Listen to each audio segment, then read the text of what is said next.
want to talk about loneliness or share a prayer request tonight, maybe even a word of testimony, what God's been doing in your life, Frank is in New York listening over WAWZ. Thanks for calling us, Frank.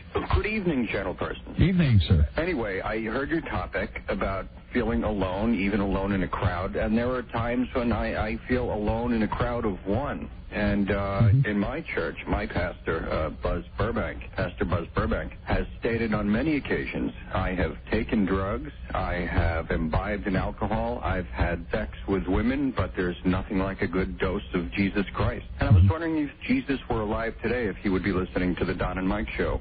Well, that's a great question. Bless you. I think the reality is, I think he'd be doing the kind of things he was doing in the New Testament. Do you smell your own farts? I'm sorry, sir. We really can't, have you using language like that on the air. And while we care about Frank and we pray for him, and certainly our hearts go out to him, and I'm grateful that he's involved in a church. And I want to encourage folks to pray for Frank and his own loneliness and the issues that he's dealing with in his own life, and most of all, that the Lord will be able to help him deal with some of the things that he needs. Okay. Hi, Don and Mike. We appreciate it. Thank you. Hi. Welcome to our show. Hey, Don and Mike. Roger Orno could fill a book. It's the Don and Mike show, and they'll say what they wish. Where else would you rather be than right here, right now? Here they are. Can't you just stay away one day? Our pilots for our flight to Sacramento. Yeah. We're going to be flying. What are we flying, Rob? The Luftwaffe Air. The Luftwaffe Air. A true story. He was a neo-Nazi. There's one true enemy. Himself. A man of faith. A man of hate. And a soul torn apart. Viewer discretion advised. 400 horsepower diesel engines built by BAMB. And good afternoon, Mr. and Mrs. Hanks in the Danger Zone and all the ships at sea. Currently starring in the film Bad Caucasian Boys 2. Yeah. Don Geronimo and Mike O'Mara. Thank you, Robbie, and hi, and thank you for listening, everybody. As Arnold says, this is the Danger Zone. The Danger Zone begins now. In California. Cauliflower. It's the Don and Mike show on the Don and Mike Broadcast Network. Such that it is. And here's your phone number, 877-365-3636. That number works from anywhere. If you're listening to us in Canada, Mexico North, call 800-636-1067. In Washington, D.C., as always, your hotline is 202-432-1067. Hi, Don and Mike. Buzz Burbank here. Hi there, Buzz. Great to see you. And now the very tricky part of the show when you got to... Is anyone listening? Hey, what happened? Shut up. Did you wash the ass today? Someone call for a doctor? There you go. One-handed. Making it happen. Making it happen. And two. On a GLF. On a good-looking Friday. Hi, everybody. Hello, Don and Mike. Hello. Yes, right out of the chute, right to your phone calls. Always a good sign. Hi. Hey, this is Sean from Philadelphia. How you doing, Don and Mike? Hi, Sean. We are doing great. Yeah, I just started to listen to you guys over the last couple of weeks, and I think you guys are great. Listen every day on my way home from work. I just wanted to call and tell you I think you guys are doing a good job. Thank you, Sean. Thank you. Much appreciated. Now, if only every show could start with a call that nice, that positive. I really got the impression that Sean was a guy who was really motivated to pick up his telephone, and it's probably not something he does all the time. Thank you, Sean. We do appreciate it. And enjoy the show for the rest of the summer. Now, no, Mike, listen. What? We don't know that. Oh, we don't know that. The ratings came out in Philadelphia yesterday, the quarterly ratings, and we didn't go up, but we didn't go down. Right. Although that's the beauty pageant part. The listeners 12 plus. Weren't you mentioning that we went up in young bucks? Yeah, in the numbers that Sabian cares about, we went up, and I had, as I mentioned, a brief conversation with Program Director Tim Sabian. Who are you waving at? That was nobody. I was mocking you when you were on the phone. No, you are. I was going like that. Oh, okay. And then when I did that, someone walked by at that very moment. Okay, I might have thought that I was gesturing towards them. My relationship with Tim has grown to the part where I am no longer giving him the finger while I'm speaking to him on the telephone. Yes, for Sabian. Well, that's good. I had a nice chat with Tim yesterday, and I would have to say our future in Philadelphia is, well, still not good, but not as bad as I would have thought prior to the ratings vote coming out. I think at some point we'll have to get Tim on the show. Yeah, well, I don't know if that's going to happen, but Tim's coming close to having to cut bait or decide to re-up with us, and I'm sure he'll make the wrong decision. But listen, as I mentioned, I'm done fighting with Tim, and I know you are too. That we're on WYSP, and we're going to be there. You're not done fighting with him yet. What do you think Sabian can do? He can't do anything to stop this.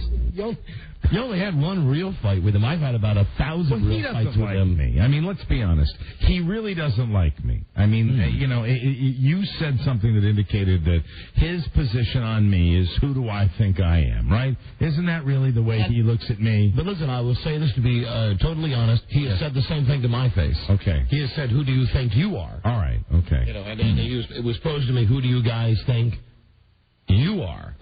And then I said, well, this is what drives him crazy. I said, who do you think you are? You tried to push me a bit too far. Who do you really think that you are? That, of course, was the follow-up to Billy, Don't Be a Hero. Or as my listeners used to call it back then, Billy, Don't Be a Negro. Yes, because people just don't listen. That's right. By Bucks and the Haywoods. But I think things are going to work out on YSP. We'll find out. They got a new change at the top there, and our numbers did not go off the cliff. And no. So, we'll see what happens. And we're still getting feedback from the great city of Philadelphia, like that last call, and that's encouraging. Now, as much as I'd love to talk about Philadelphia and golly, all of the great cities that we broadcast to, I'm going to take a moment to talk about my favorite city, and I do mean this, and I know that I'm in the minority here, Sacramento, California. Yay! I am so excited for you guys. Where Robbie and I will be tomorrow night.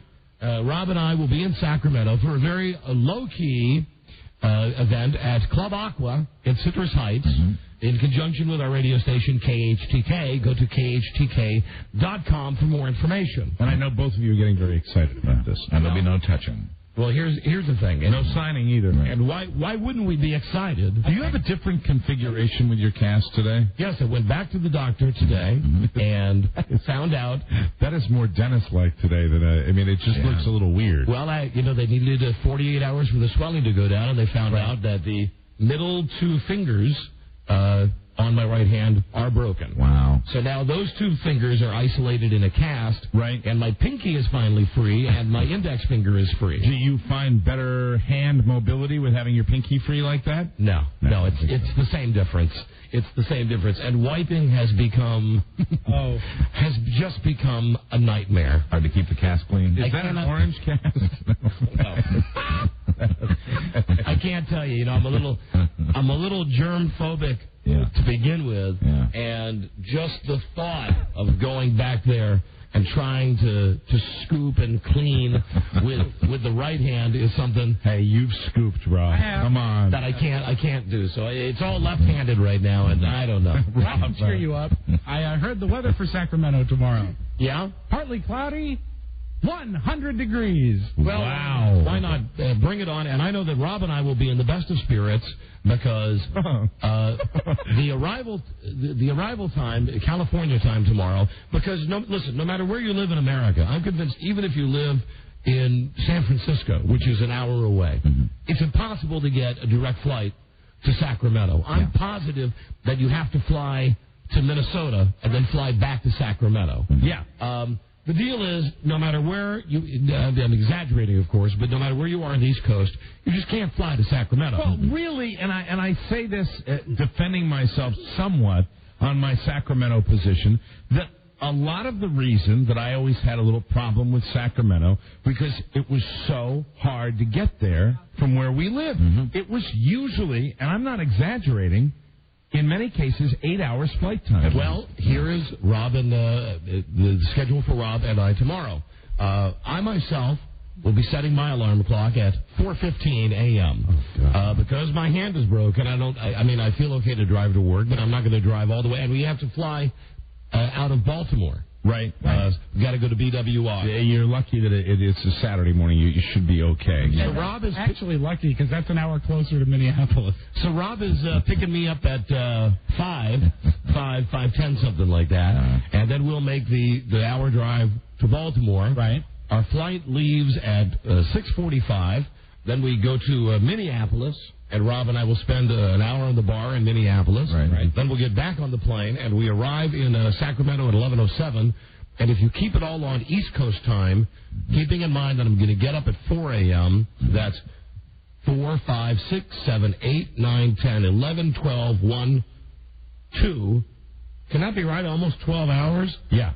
Almost 12 hours before we even set foot in the capital city of Sacramento. 12 hours of your day spent getting to Sacramento. But still looking forward to it. You are also counting on everybody being on time like clockwork. What do you mean, everybody? Like airplanes. Yeah. Thanks, Mike. Sorry. Yeah. I imagine, I don't think there's no Claudine, there's no Danny out there. Right. I think things will be okay. And Danny. No, I mean, it's I'm not talking about weather. I'm just talking about, stuff. Airplanes. Whatever. We're going tomorrow. I know what you're alluding to. I will live through this weekend. No, I don't mean that. I don't do that. That is done to me. I know you don't. I don't do that. You don't wish the plane crashes, but you just wish that don't say that. That freaks me out even when you guys are flying. You just wish that when we get out on the runway, the pilot goes, "Ladies and gentlemen, we have a slight problem. We're just going to sit here for a few minutes. Our scheduled takeoff will be delayed by approximately 20 minutes." And he comes on in 20 minutes and says, "Ladies and gentlemen, this is Captain Dick in the cockpit, and well, give us about 10 more minutes." Then you wait 10 minutes, and he comes on and goes, "Ladies and gentlemen, we're going to be pulling back to the gate, and there will be agents from Northwest Airlines ready to help you rebook your flight." Right. That's what you want, right? It's not what I want, but that's what I was referring to, as opposed to, Rob mentioning the terrible tragedy of a plane crash. I just hope we make our connection. Oh, it's funny. At this point, frankly, not that I don't mean this, but I would welcome a plane crash tomorrow. Because I think it would be... and you like the city. I think it would be the guilt that would finally drive Mike over the deep end. Oh, Jesus. Wow. I think because this is a bet. There would be no... I don't even like... This is funny. It would almost be worth dying in a plane crash. No, it wouldn't. To know... Jesus Christ. To know that Mike would have... Stop. Eternal guilt. Mike, nothing's going to happen. No, I hate it when... Flying is safer than driving, than bicycling, than walking, than taking a train. It's safe. Very safe to fly. It's your flight, and I shouldn't care, but it's very disturbing to hear you talk like that. You guys are going to have a fine trip. I think everything's going to run on time, and you're going to be out there and really enjoy yourself. 11:07 a.m. So you're very easy to diffuse, though. That's what I love about you. I know. Is that... I don't like it. I don't like the whole... that's part of the whole phobic thing. I don't like the whole... You started with the thing, wishing that something happens in the plane and we get delayed and all that. Well, I remember the Air France story. Was it Air France or British Airways? When you guys went to France, I thought it was a pretty damn interesting, funny story. And the plane couldn't take off, and we spent 5 hours on the runway. Oh, my God. Yeah, well, Mike, listen, if that happens, the only real losers are going to be our listeners in Sacramento. Yeah, this is right. Because we have a limited window to get out there. And anyway, tomorrow night... That wouldn't be such a bad thing. Tomorrow night, Saturday night, I don't mean the crashing. How did this plane end up in Las Vegas? Tomorrow night, Club Aqua in Cypress Heights. Love to meet you. Come on out. I'll be wearing my brand new suit. Good. And Rob will be wearing a jacket that has a burn hole in it from Iceland. Oh, very exciting. Wow. So come on by. That's very, very exciting. You'll have a great time, and I'm not going to lie. I know you. I'm not going to say I wish I could be there with you. No, you don't. No, I don't. No, you don't wish you could be there. But I truly, no BS, do love the city of Sacramento. And even though we bust their callers' balls on the air, they give us great #1 ratings. They do, and I am eternally grateful. And they have for almost 10 years. And I look forward to meeting as many people as possible between. What's the time, Rob? 5 to 7. Between 5 and 6:59. 2 big hours. Between 5 p.m. and 6:59 p.m. I'm there for you. Right. Sacramento, I'm there for you. And then after that, Rob and I are going to go out and do our Ocean's 11 thing. You want me to bring a couple Sharpies for officially sanctioned Don Geronimo autographs? Yeah, because Rob will have to sign. I can do it very well. That'll be part of the fun. You guys will hang together and... May I do yours as well? Yeah, absolutely. Buzz? Yes, please. Okay. Those are certified. The ones that Rob signs are certified authentic. They look like ours. Got the broken hand. So looking forward to that. Love to meet everybody tomorrow out in Sacramento. Now, hold on. We have tons of calls, and I'd love to take calls, but everybody will stay on the phone. If you'll just bear with us for a second, because... I just want to mention a name, Bob Levy. Now, I also want to say, as Billy Joel said, especially this year, we didn't start the fire. Mm-hmm. Now, there's a guy named Bob Levy who is just a worthless piece of excrement who writes what in theory, in some odd, bizarro world, is considered to be a personality column in the Washington Post, where he writes about the alleged interesting things that happens to him in his daily life. Boring! Bob, incidentally, cherry placement for Bob. He's right back on the comics page, right above the horoscopes, and directly like cat corner to the crossword puzzle. If you have a real busy day, the odds are you're not going to bump into Bob in the Washington Post. And last year I brought up the fact that I think it's incredibly lazy what Bob Levy does. Bob Levy has this deal every year, send a kid to camp. Yes. And now there's nothing wrong with charity. There's nothing wrong with sending inner city kids to camp. He'll write a column about, I'm starting my drive this year because I'm such a great guy. I'm going to get all of you to send your money in to send kids to camp. But the problem is that it's not one column. That over the next 2 months, rather than write a column about, and the stuff he writes about is stupid, but rather than write about, for instance, how the metro, the subway, doesn't take exact change, or how come you can't eat French fries on the subway, or whatever it is that he normally writes about, he'll simply spend every day writing about how this send a kid to camp thing is going. Yeah. And this incensed me. It's incensed me for the last 10 years that it's like he's phoning it in. Mm-hmm. He gets the summer off because he's doing this thing that allegedly helps kids and makes him look like a great guy. But really what it means is that for 2 months, he can get up at noon, have half a bottle of whiskey, sit down, type out this pablum. For all I know, he just goes back and goes... He just plugs in the numbers. Yeah, give me the story that I wrote in 1996 about sending kids to camp. Mm-hmm, right. He just changes it to 2003, and... it's a bunch of jive, and last year I donated, I think, $1,000.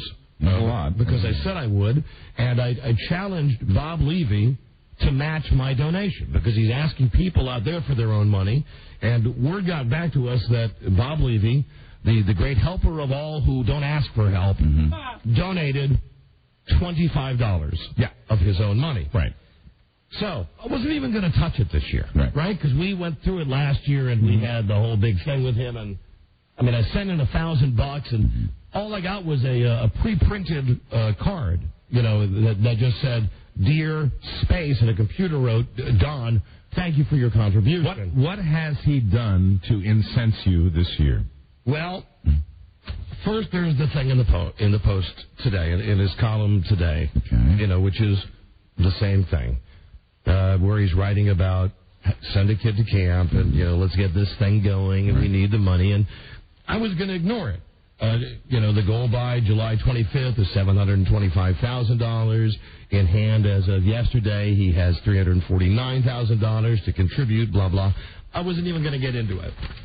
Well, Lisa went on the website, WashingtonPost.com, where Bob Levy has a chat.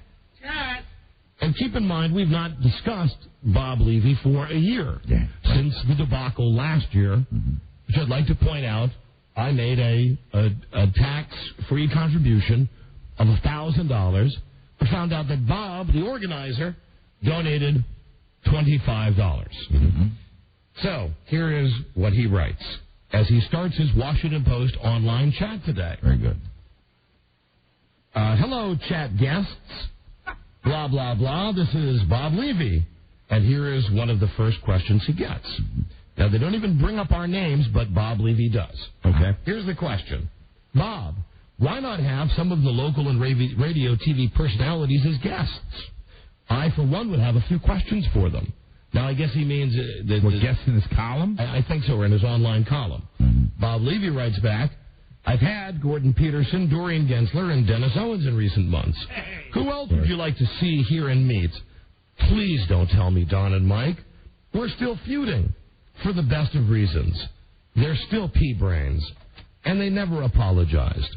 Details on request. Now, interesting. Apologized for what, Bob? For the fact that I called you out on the fact that you're using this as an excuse not to write your Dave Barry wannabe column, and that I donated $1,000 and you, the Grand Poobah, only donated $25. Right. So it goes on. Here's someone else who writes, Bob, please, details on Don and Mike. I'm an avid reader of yours in the Post since the early 80s, and I try to listen to Don and Mike on my ride home. But that spat must have flown under my radar. Can you provide details so a fan of both can be enlightened? And then listen to what Bob Levy writes. Gladly, even though I have to have my head examined, their ghoulish fans will see this on the web and bombard me with venomous, illiterate, obscene messages for the next week. But I'll do it anyway. It began about 18 years ago. Now, this part I don't remember. Somehow their producer got my home number. They called me at 7:15 a.m. As I was braiding my toddler daughter's hair, and I, as I was braiding my toddler daughter's hair, and one, never identified themselves, or two, told me I was live on the air. You know, both those untrue facts, but he's talking about something from 18 years ago, so I really... Did we call him? I can't imagine that we did. He did a radio show. On WRC. That we used to make fun of. Right. So anyway, they asked a lot of stupid questions about that morning's column. I didn't smart off at them, but I wasn't warm and fuzzy either. Whereupon they rang off and trashed me without my having a chance to defend myself for the next several minutes. No, I don't doubt for a second that happened. Poor Bob. Childish, unethical, and ill-mannered are just a few of the words that leap to mind. Thank you. 18 months ago, Chapter 2. I wrote a column suggesting their ratings were not quite what they say they are. Remember, that's what started Bob Levy up again. Sure. That He's got an axe to grind, and that's why we've been feuding with him. He actually wrote in the newspaper that Mike and I lie when we say we're number one in the ratings. Mm-hmm. So then he says, I wrote a column suggesting their ratings were not quite what they say they are.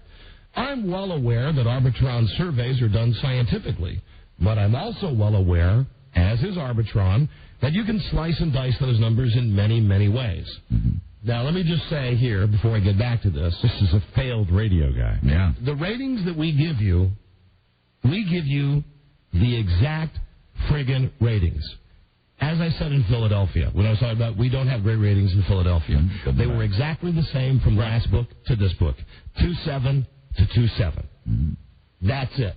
We did great in adults 18 to 34. Mm-hmm. And I don't have the actual numbers in front of me, or I would read them to you. Right, but we read them. Good and bad. We do good or bad. Mm-hmm. Reference. Don't slice them or dice them. Right. Reference WNEW, mm-hmm. where we, to our own ultimate demise, chronicled how low our ratings went every single month. Absolutely. So to say, as Don and Mike always do, that they are the number one show on the air on their time period is extremely debatable. Well, now Bob, this is not something that's debatable. Go to the front page of the Arbitron ratings. Mm-hmm. You will see all listeners 12 and above. At the time that we were having this discussion with Bob that he started about us allegedly falsifying our ratings, we were rated number one, 12 plus. That's everybody. The beauty pageant. They call it the beauty pageant. That is not what our bosses like us to be number one in. Really, what they like us to be number one in is 25 to 54 men. Mm-hmm. That's what they love. Now, we get our Washington ratings on Monday, and of course we'll let you know they're same in Baltimore. Good. I know that in the last rating sweep in Washington, in overall listeners, we were in third place. Mm-hmm. And we never came out and said, we're number one. Nope. We said, we're in third place. Mm-hmm. Opie and Anthony were in 17th place in a year we moved from 17th to 3rd. Right.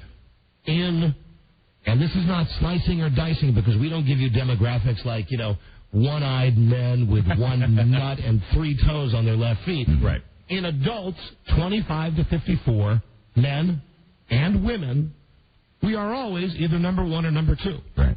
And that's a historical fact. You can go back in the Arbitron diaries and the books and look it up. And I bet you could also go back and take a look at the ratings history of Bob Levy when he's been on the air. If they showed. If they even were on the page. Yeah.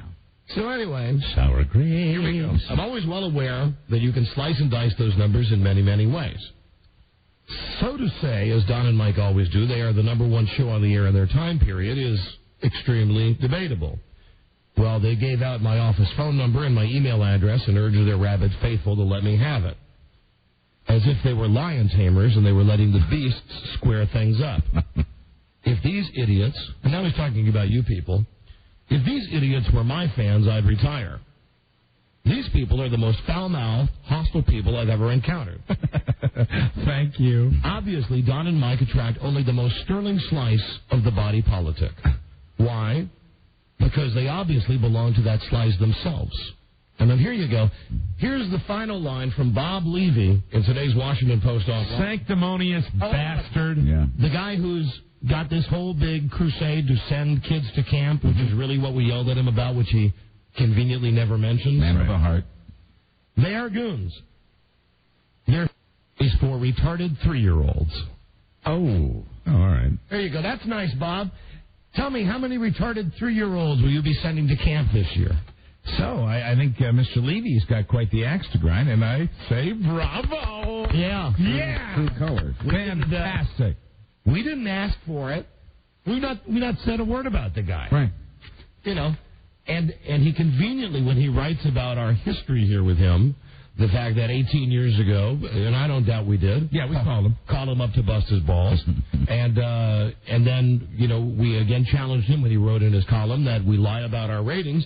What he conveniently doesn't mention is the biggest beef we had with him last year was this whole thing about... You just said it was your beef more than anybody else's. You were saying, hey, put up or shut up. Yeah. How much money do you put up? You get all the credit for this big campaign. Exactly. What are you putting into it? And, for the months of July, August, and September, all you do is write the same thing in your column every day. Please send a kid to camp. These are needy kids. Hey, Bob, how many of them are retarded 3-year-olds? Bob's words, of course. Yes. Hey, Bob, you touchy-feely, good-natured old curmudgeon. There he is. How many retarded 3-year-olds do you think I would have to pay my $1,000 for to help this year? Do you have a special rate for retarded 3-year-olds? Is it like 3 for 1? Right. Bob Levy, you self-promoting dick. I got news for you. This year, you did it last year. This year, I do it. I will write a check for his send a kid to camp, $1,000, and on the bottom and the note, I will say for the retarded 3-year-olds. Perfect. A lot of people, anybody who wants to donate should do that. Absolutely. Yeah. Now, listen, Bob, I just want to say something. Before, as you called them, our foul-mouthed, hostile listeners, the idiots that you call our fans, before they email you and get into your online chat, just remember, this is something you started this year, Bob. Right. You started it, Bob. And, Bob, I'll say one more thing to you. What you've written today in this online transcript of the Post is slanderous because we don't lie about our ratings. Right. We don't lie. So to say, as Don and Mike always do, not a fact, we don't always say it, we only say it when it's true, that they are the number 1 show in their time period is extremely debatable. I'd like some proof of that, Bob. Right. You're a stellar journalist. No, he's not. Well, no, Mike, that was a I gag. understand. Sorry, I overreacted. You work at the Post, Woodward, Bernstein, all that CP. The great almighty Washington Post. Why don't you do some real research? Why don't you do some research, Bob, and prove what you say? I know why you can't, because you know that we're right. Right. you can say whatever you want about us. We're hypocritical. We're a-holes. Petty. We're jerks. We're petty. We don't lie about our ratings. We really, really don't. And we here's never the proof. have. And you know what the proof of that is?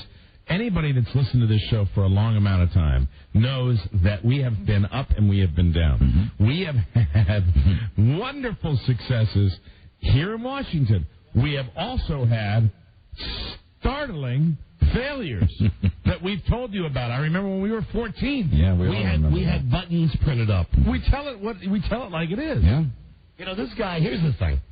It just bugs him, and it has to bug him when he goes to one of his snobby get-togethers. Right. And, I don't doubt that at some point some guy who is well-educated and well-mannered and a mover and shaker will walk up to him and say, Bob, say, I heard those campy chaps, Don and Mike, right, really giving it to you with both barrels. And that's the thing right, that's got to just absolutely send this guy batty. Right. Because you got to know that it's not some nose-picking, mouth-breathing, BM-smelling listener of ours that's walking up to him and saying, I love Don and Mike. Inside the Beltway, as they always refer to on those political shows, the fact is that we have been outsiders in that clique in this town since the show's been on the radio. Mm-hmm. We are not the Cokie Roberts, Sam Donaldson, invited to the embassy type of guys. No. We never have been, and we really have always shied away from that kind of activity because it's just not us.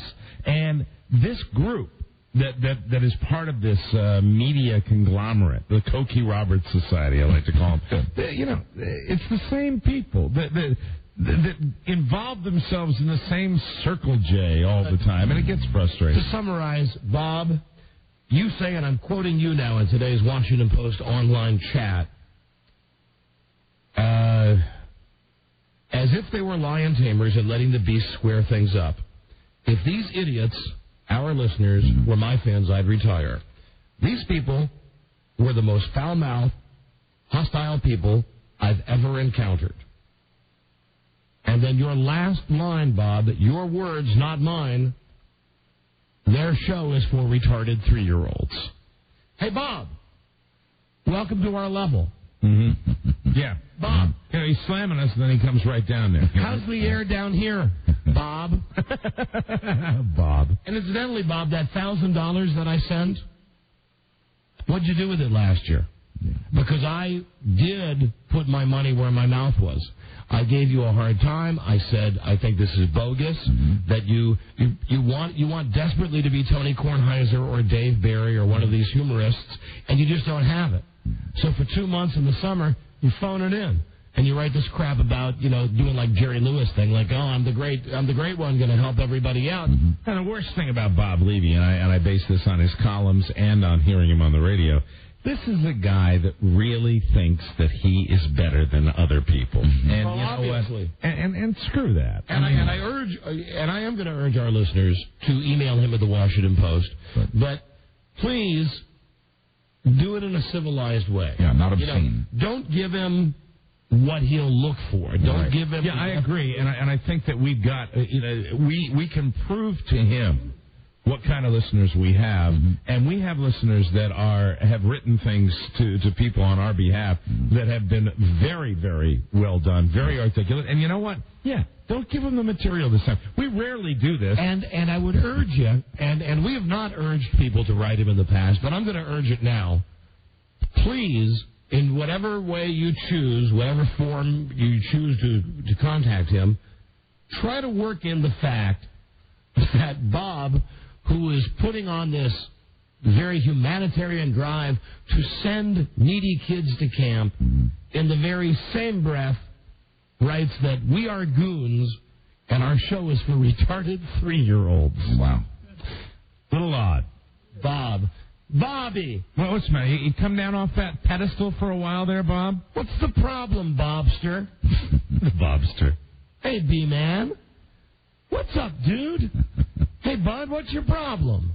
And here I was. I called him a sanctimonious bastard, and I'm succumbing to exactly what he said. I'm going to modify my language when it comes to Bob Levy. Here we go. Here's more. It's just too darned preachy. Here we go. Here's more about us from his online chat today. Oh, very good. Arlington, Virginia. Bob, when you're ranting about Don and Mike, please don't forget Elliot of the Morning and the Sports Junkies. They're other disc jockeys. Right. What a waste of air. Bob Levy's response. Never heard either show. Oh, God. Do they talk about bathroom excretions? Do they call people scumbags? Do they mock fat people? Do they poke fun at the wedding pictures in the Post? Until they do that, they don't sink to the Don and Mike level. Hey, somebody's been listening. Newsflash. Somebody's been listening. Hey, Bob, let me ask you something. Do you ever go BM?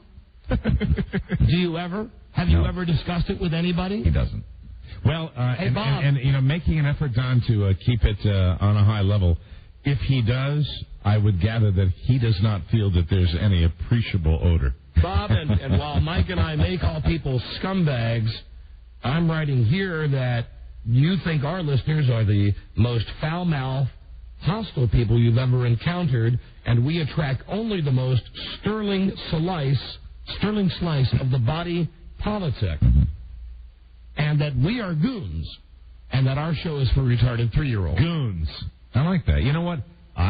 When I was following the NHL very closely, I used to like the Goons. Yeah. We don't necessarily always call people scumbags, Bob. Be honest, the word douchebag is used a lot more than scumbag. What were the 3 words he used to describe you guys at the very top of the chat? It was childish and unethical. Childish, unethical, and ill-mannered. You are not unethical. Thank you, Buzz. Thank you, Buzz. I want to correct that. Appreciate Thank that. you. And, Now, well, he left the compliments in, childish and ill-mannered. Right. Do they mock fat people? Yes, including ourselves. Absolutely. Do they poke fun at the wedding pictures in the Post? When was the last time we did that? Bob, that's over 10 years ago. Right. And I got news for you. If we didn't have a national show, we'd still do it today. It's one of the funniest bits we ever did. Right. Berate the brides. But, it's also been 10 years since anyone has used the phrase poke fun. Poke fun. Bob Levy, you just better watch it, because you're going to start something here. Yep. You're going to start something, and you're not going to like what happens, Bob. But please, only you guys out there who really can, write sentences together and use punctuation properly. Only you guys write this guy. Right. Write him some highbrow letters that, our listeners are capable of that. We have millions of listeners that can do that.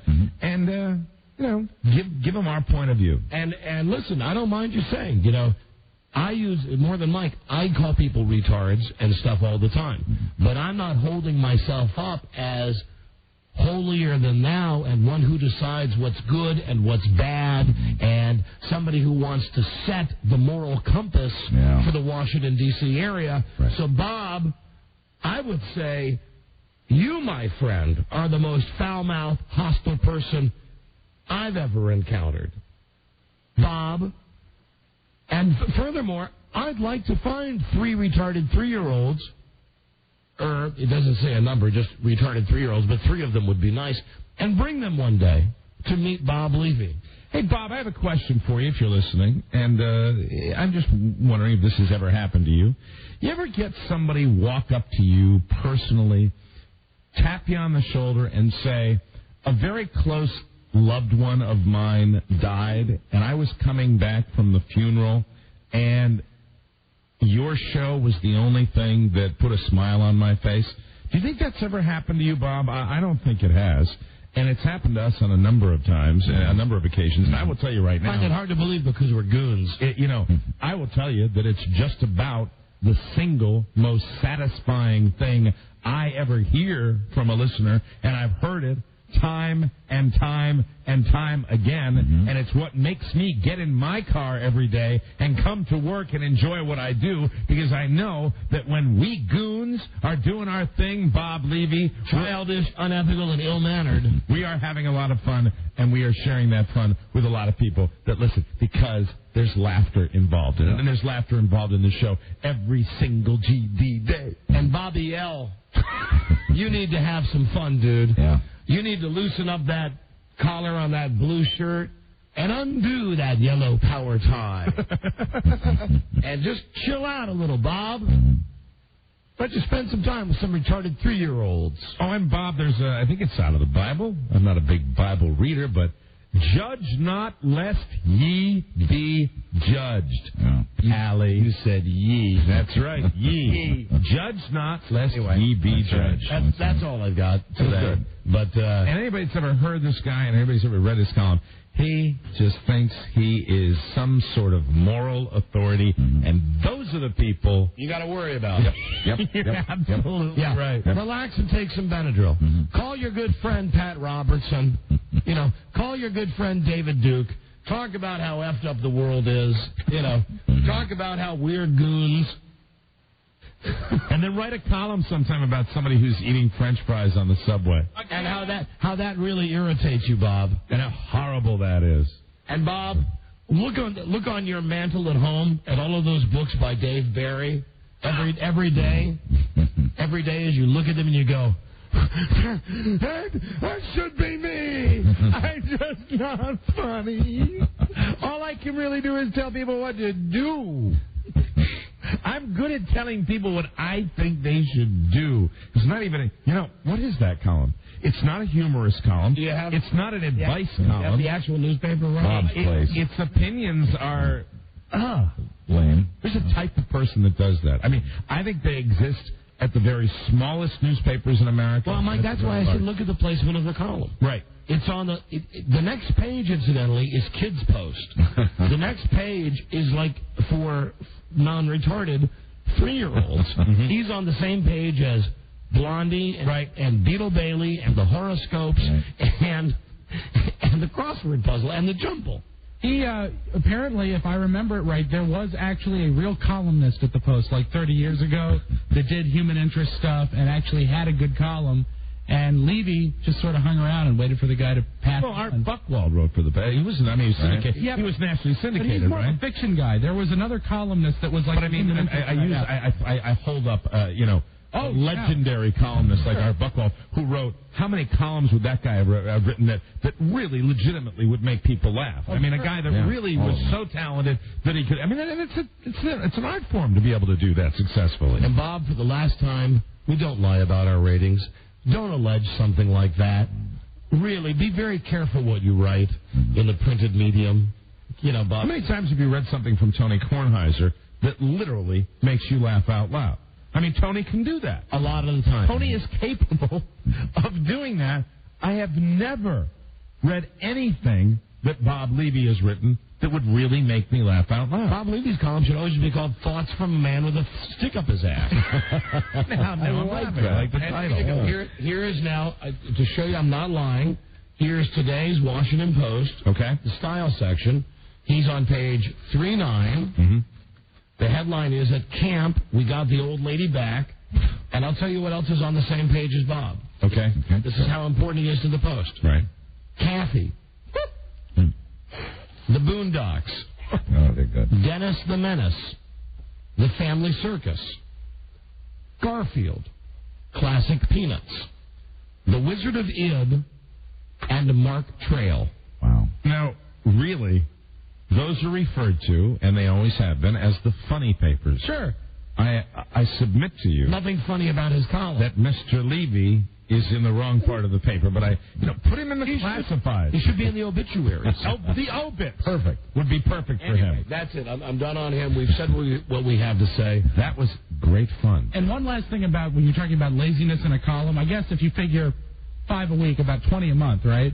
Once a month he does his neologism contest, which is basically printing contest submissions from listeners, making up words. So that's one column, or, roughly, 5% of a column that he doesn't write again. Absolutely. Because he's lazy. Anyway, the whole thing is... I love the way you say that. The whole thing is, Bob, just give it up. Yeah. We don't like you. I think that this whole thing is a scam and should be investigated by some agency as far as the money and where it goes. And let's see. Oh, this is from Sacramento. I love that town.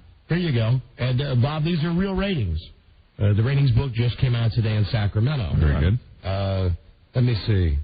In our day part in KHTK, for the spring of 2003.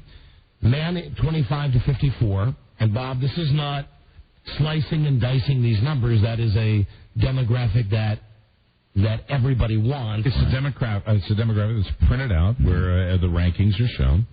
A 12.2 share, number one. Men 18 to 49, an 11.4 share, number one.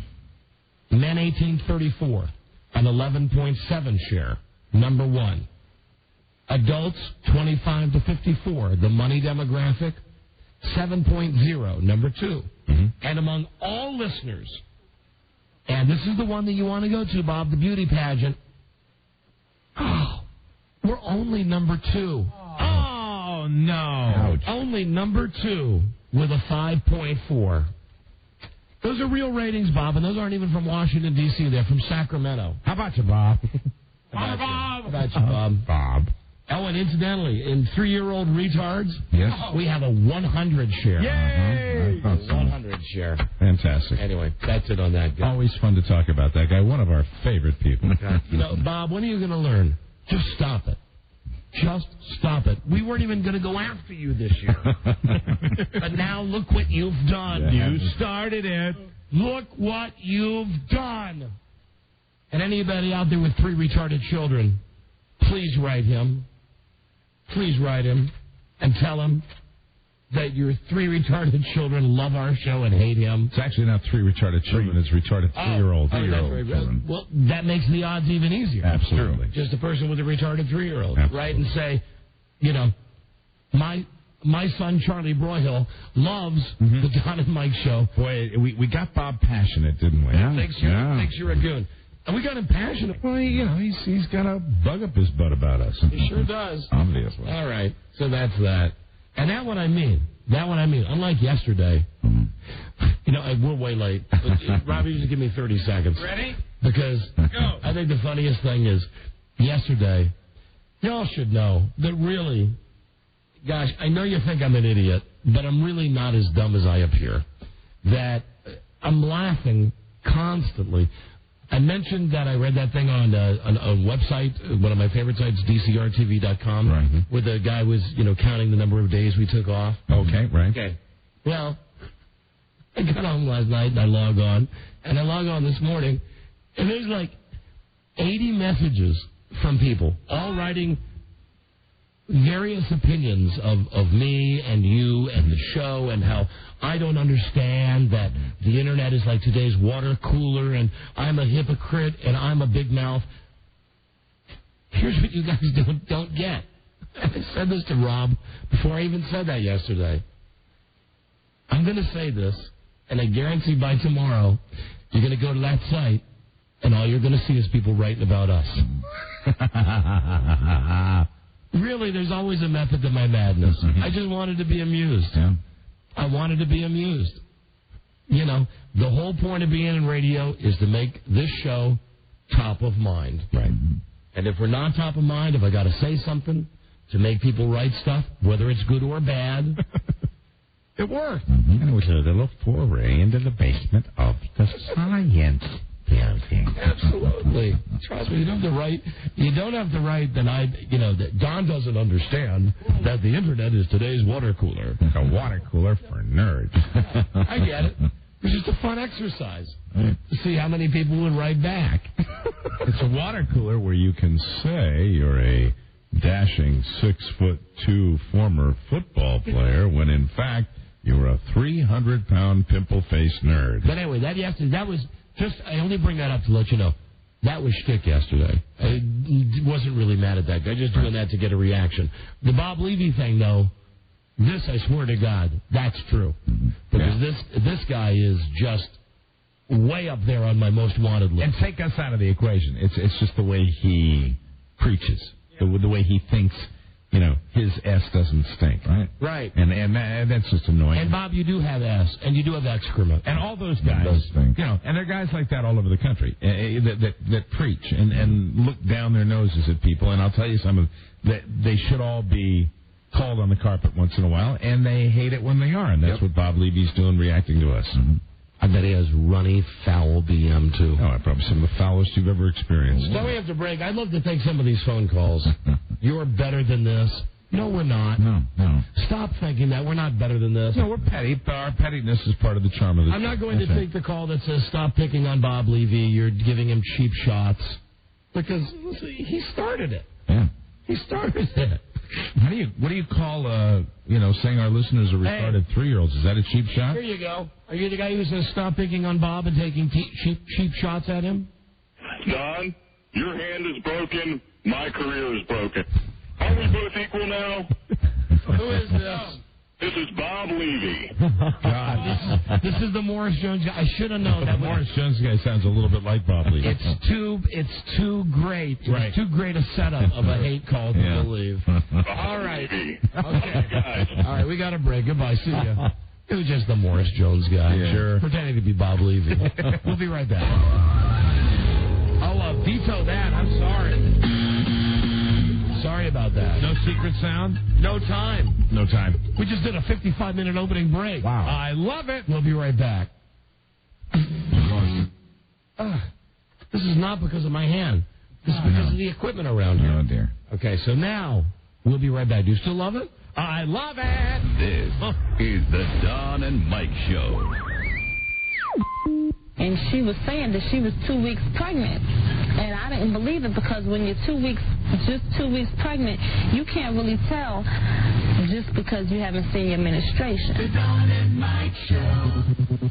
They cherish most of their listeners. Don and Mike. Amen, my friend.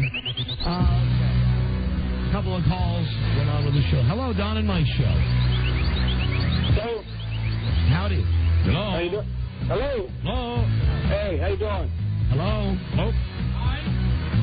Hello. I'm here. Yeah. Yeah. Go ahead. Yeah. Hello. Yeah. Hello. Can we help you? John. you? Yes, John. Who are you calling? Don and Mike. Is John there? Yes, Tim. How you doing? Who is this, please? John from West Virginia. Hello. Is this West Virginia on the line now? Yes. Do we have Yes, a... sir. Hello. Yeah. Hello, Don and Mike Show. How you doing? We go to John. Hello. This is Hey, this is John. This is John. Yes, we're looking for the John from West Virginia, though. This is him. Who is this? John from West Virginia. Mike, did we want John from West Virginia? Or no, we didn't. I was telling a story about being in West Virginia looking for a John.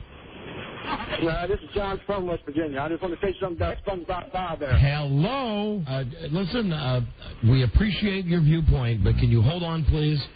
Oh, come on. We're taking this call out of sequence. Okay. And again, this is Jerry, and you are calling from... North Carolina. Right? Hello. Hello. Hello, Don and Mike Show. Hello, Jerry. Yes, you're This on is the John. You're on This the is air. John again. Yes, of course. Go ahead, Jerry. Yeah, I was calling about the Bob. Let's take a call. Oh, come on, man. I've been trying for 3 years to get on the line now. On the air with us is Jerry from New Jersey. Jerry, Don and Mike Show. What can we do for you? Hello. Yes, hello, Jerry. How you doing? How are things? How are things in Jersey? Hey, guys. Hey, listen, did you want to get on the air? Yeah. Hold on just a moment. Hello. This is Mike. This is one of Mike's best friends. Hold on just a second, please. Rush Limbaugh. Hello. No, not. Yeah, go ahead. What's your comment and question, please? Hey, it's John from West Virginia. I was looking for Juan from Tijuana. Well, Juan, that's Spanish name, Juan. Hello. Are you there, caller? Are you there? Yeah, this is one of Mike's friends, a truck driver from Baltimore. Yes. Driving up West Virginia to Baltimore. Wonderful. Yes, hi. Welcome to the Dan Patrick Show. Thank you very much. No, this ain't Dan Patrick. This is the number one Don and Mike show. Hello, Dan. No, don't ever say that on our show. Those guys are creeps. Mr. Bob. If Mr. Bob wants good ratings, tell him to give out his home phone number, and we'll show him what good ratings They're Don and Mike show has. goons. Those guys are goons. Come on. Yeah, right. Are you a retarded 3-year-old? No. And what would you do if someone called you a retarded 3-year-old? Well, it takes one to know one, buddy. There, now, that's a nice response. Jerry, thank you for the call. Good luck in New Jersey, my friend. We love the Garden State. Hello. Thank you, Jerry. Oh, come on now. We're taking calls now. Hello? Hello? This is the Don and Mike Show at 409. Hi, you're on the air. How you doing? We're doing great. Who's this? John. How are you, Jerry? Hi, Pretty good.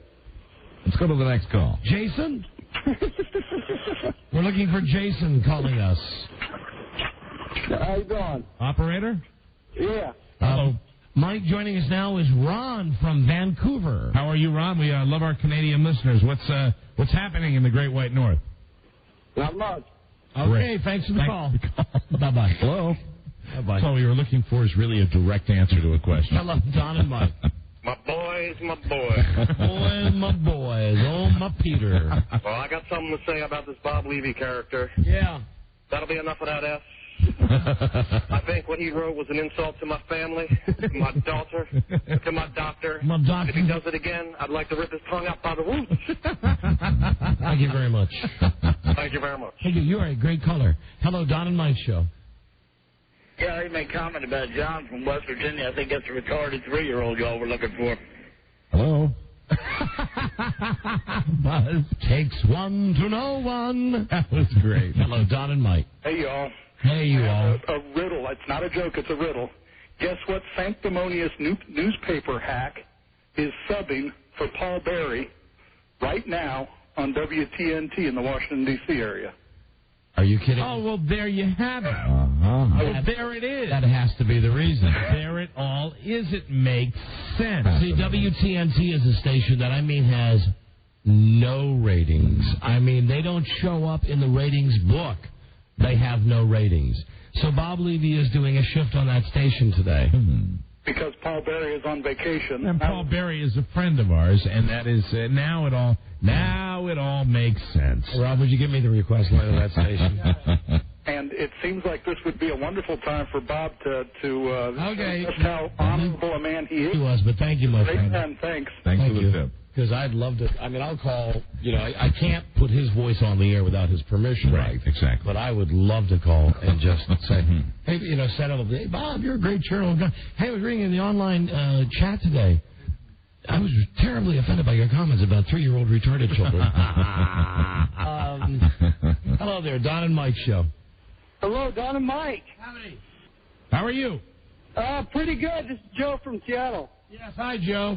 Hey, I wanted to make a comment. You guys were asking earlier if Bob took BMs. Yes. And it's obvious he doesn't because he's so full of S. Okay, thank you. All right, okay. Thank you, everybody. Thank you for proving his point. Please don't email him, though. Yeah, All right. don't write to him and do not contact him. Your work is through. Hi there, Don and Mike Show. Hi, hello guys. I'm Rudolph, the red-nosed retard.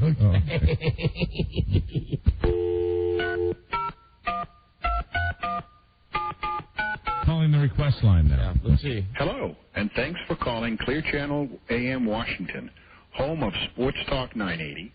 Robbie, that's not a request line. WRC. To reach your party by name or extension. No, that's not a request line. That's like a business line. Hold on. I don't fault Rob here. I bet the fault is with directory information. It's got to be like the first time anybody's ever asked for the phone number of that radio station. WTNT. Rule of mine, if you have to spell it, you're already in trouble. Yeah, I'll see if I can do it here, too. I just tell her she's on the air. What the hell? Yeah, well, you're on the air.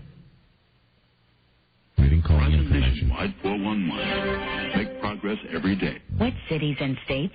Washington, D.C. What listings? The request line for WTNT. Thank you. Please. This is worthless because now the operator. And now you got to get a live person. Oh, he's got it. All right, good. Thank you very much. Okay. You had to wait through the entire voicemail system. Oh, really? To get it? Yeah, and it's real smart. They give the phone number after they give detailed driving instructions. Hold on. Of course, it's ringing. Give me a second. All right, Don's going to hop on the request line of the Bob Levy Show. Yes. Is Bob Levy on for Paul? Yeah, may I speak to him, please? I would like to talk about his charitable comments in the paper today about they send a kid to camp. Can I just say hi to him? I've made contributions in the past, but I really would just like to say hi to him. You're killing me. You are killing me. Why can't I say it on the air? Well, doesn't he take calls? How long would I have to wait until the commercial? I'd love to talk to him during a commercial. 4 minutes? I'll wait. Will he really talk to me during a commercial? Because that's just as good as going on the air. He's talking now. Would you please tell him that one of his diehard readers who's donated $1,000 to the Send a Kid to Camp is on the phone? I just want to tell him what a great man he is. Okay. This is how it's done. This is how we do it. Well, you see, Bob's talking on the air right now, and Bob's not taking calls. Oh, Bob's not, is he? However, Bob will take my call during a commercial. Hey, while we're waiting, hold on, you said about 4 minutes? Yeah. We have a very important call here. Oh, let's go to Montreal, Canada. Whoa. And hey, Bob, come on now, stop. Come on. Here is Frank. Hello, Frank. Hello. Hello, Frank. Yeah. This is Frank from Montreal. Hello. Okay, whatever. I'm just saying, whatever. I just thought about the fire thing. I just said, same guy. It's 5 West New Uranium. Hello. Hello, Canada. Montreal, Canada. Okay. Go play this game again, all right. Hey, I love you guys, all right? Okay. All right, goodbye. He got frustrated. I like when a guy goes, okay. All right. Jeez. Hold on, let me see. Is he still talking? If we restrict gun ownership, a little is being limited. What a load. What a sanctimonious load. I think it's great that he has the same policy that you and Mike have of speaking to listeners during commercials. That's nice. Oh, man. Hold on. Oh, here we go. I'm going to be talking about the weekend with the Washington Times weekend correspondent. Super duper. Must be setting up a show right. See, I'm listening to this on hold. I would play this for you on the radio, but... So he's talking about the weekend with the Washington Times weekend correspondent? Yeah. Very nice. So another paper. That's bright. It's interesting. Well, Mike, that shows how he cuts across the corporate line. Of course he does. Are they going to commercial now? No, hold on. Now I'm listening to him. Oh, I get it. He's talking about what he's going to be doing on his show today. Nice. And we're going to be discussing something on everyone's minds, SUVs. Yeah, that's right. I was thinking about it just now. I'm not making this up. Oh, that's great. There you go. And he's criticizing our ratings. Well, I don't have to imagine what would happen if everybody drove an SUV. Okay, should these cars be tested? If so, under what circumstances? Oh, no. God, no testing needed. I believe you for Paul Berry. All right, he's going to a break. All right, very good. We'll talk more right after this. Okay. Good luck. Now I'm listening to the Now bumper. remember, keep it clean. Of course. This is fun.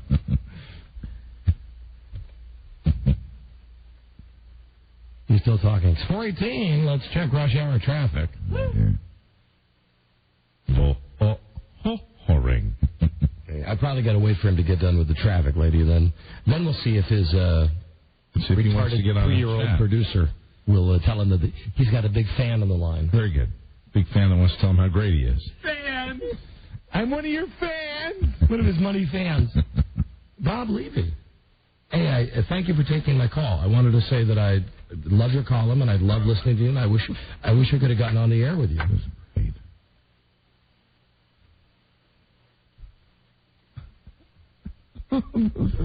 I love the topics that you have coming up. I was reading your online chat today, and I was wondering why you referred to retarded 3-year-olds. That probably was not the greatest choice of words. It probably, Mike, you want to pick up for a second? Yeah, absolutely. What line? Right in 6. Hi, Bob. Hey, Bob, it's Don and Mike. How's it going, buddy? How you doing, you big pain in the ass? Remember, highbrow words. I'm sorry. Bob, all of my retarded 3-year-old friends are very, very insulted. We're very, very, very offended. By your call, by your comments today in the Washington Post online, you hump, and how dare you criticize our ratings? Hello? Have he hung up? Yeah. Huh.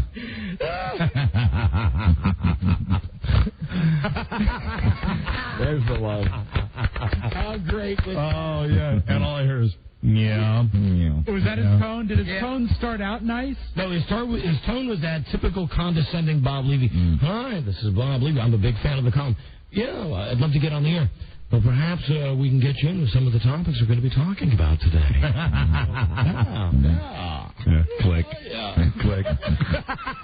That is great. Yeah. Thank you to that person who called and told us that he was doing that show on that no rating AM station. Absolutely. I wish we could have shared that with you. Yeah. But you got to get permission to put people's voices on the air and everything. But we have spies everywhere. Yay! How great is that? Oh, that's fun. And what a dick! Yeah. Like during a commercial, don't you have to go BM or something? Bob. Or maybe it was just the fact, Bob, there is actually a caller who's listening. Hold on, let me talk. If we wanted to keep it highbrow, I think hump is a highbrow word. Yes, it is. It's fine. Dumb hump. Oh, that was too great. That was funny. Thanks for letting me pick up because I really, the only part I heard was, yeah, click. We'll be right back. This is the Don and Mike Show. So, the Friday is upon us. What'll you be doing, Smithers? Something gay, no doubt. What? You know, light-hearted, fancy-free. Mothers, lock up your daughters. Smithers is on the town. Exactly, sir. The Don and Mike Show.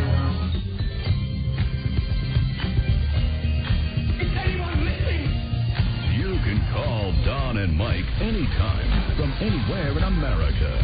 877-365-3636. They're ready to believe you. You wash your ass today? The keynote speakers at the BM Banquet, Don Geronimo and Mike O'Mara. Just for Bob Levy, we'll be talking BM here in just a second. Oh, fantastic. Also, with a television version of that, I don't know if any of you bothered to watch after CSI, Dan and Jen on Dateline. No. Sickening. They're so in love. Sickening. I think I've mentioned in this movie that they're doing Gigi or whatever the name of it is. He plays, of course, a street tough. Yo. And he does this awful thug, Rocky Balboa. You're gorgeous. You want fries with that? You're beautiful. I want you to be my bride. But we do have some of it that I wanted to share with you. For instance, and it was Pat O'Brien. And it was just another gigantic tool who was doing the interview. What's the most extravagant thing you bought her? I would say the engagement ring is probably a thing that men spend the most money on in there, right? Well, there's all these car rumors that you buy cars. I somehow have like 8,000 cars. I wish. Where are all these cars? I want the cars. I'm sure I'm number one carjack. Sorry, the carjackers are so disappointed. They're staking out my house. Like, where are all the cars? But these two super rich superstars say it's their middle-class backgrounds that brought them together. At heart, he's just a kid from Beantown, and she's, well, you know. The only thing good in this part was that they were showing them lying on a boat together, and he's just rubbing her ass. Oh, really? Yeah. Well, there's a reason for the union. It's what it's there for. Here's lots of intimate details, intimate in quotations with Dateline intimacy. Ben and Jen. But it was fun. And with hours and hours filming together, the co-stars say the intimate details flowed. really... Because when you're not trying to impress somebody because you don't think that you're ever going to be dating them, so you're like, whatever, it doesn't matter, I'm not going to impress her. You know what I mean? And you kind of like, yeah, I did do that. You know what I mean? Or you'll kind of admit to things that you wouldn't necessarily... And the truth is probably... He's out of his mind. We all try to put this... He told me about all his ex-girlfriends and everything. That's what I mean, And We didn't speed this tape up, incidentally. Really?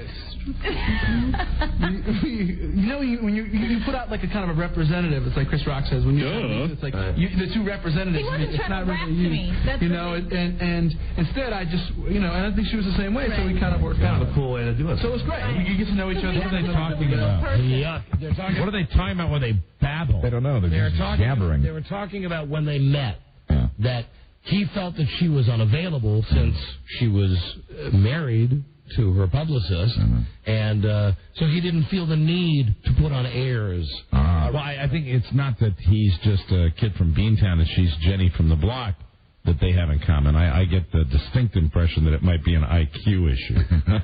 And also, they love themselves. Yeah. They really do. I mean, I'll give this to her at least. I think she has some talent.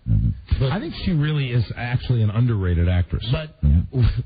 But without Matt Damon in that first movie, there's no way that Ben Affleck is ever Daredevil, right? No, I feel the same way that she is underrated. I feel he's a little overrated, and I use as an example a movie. I don't know if a lot of people saw it, but The Cell. I thought she was great in that movie, a horror movie. And I love her in the Elmore Leonard movie, right? The one with Clooney. She's very talented. Mike, what about privacy at the wedding? Privacy. There's things that we want, obviously, that we would keep private. We want to keep the day about our family and about us and about what we're doing and the commitment we're making. That's what it's about.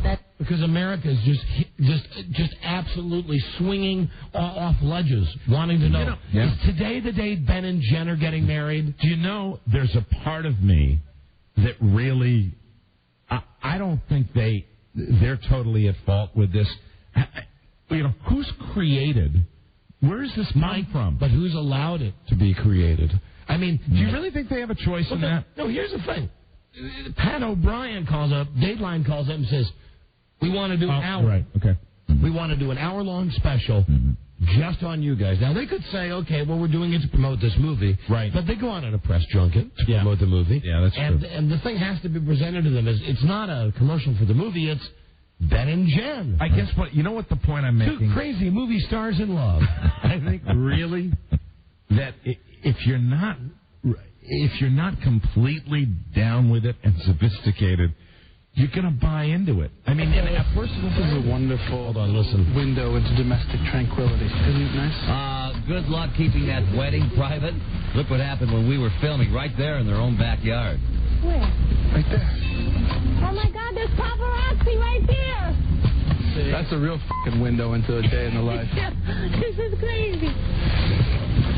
How did you're on private property. Okay. Don't be crazy. Go ahead.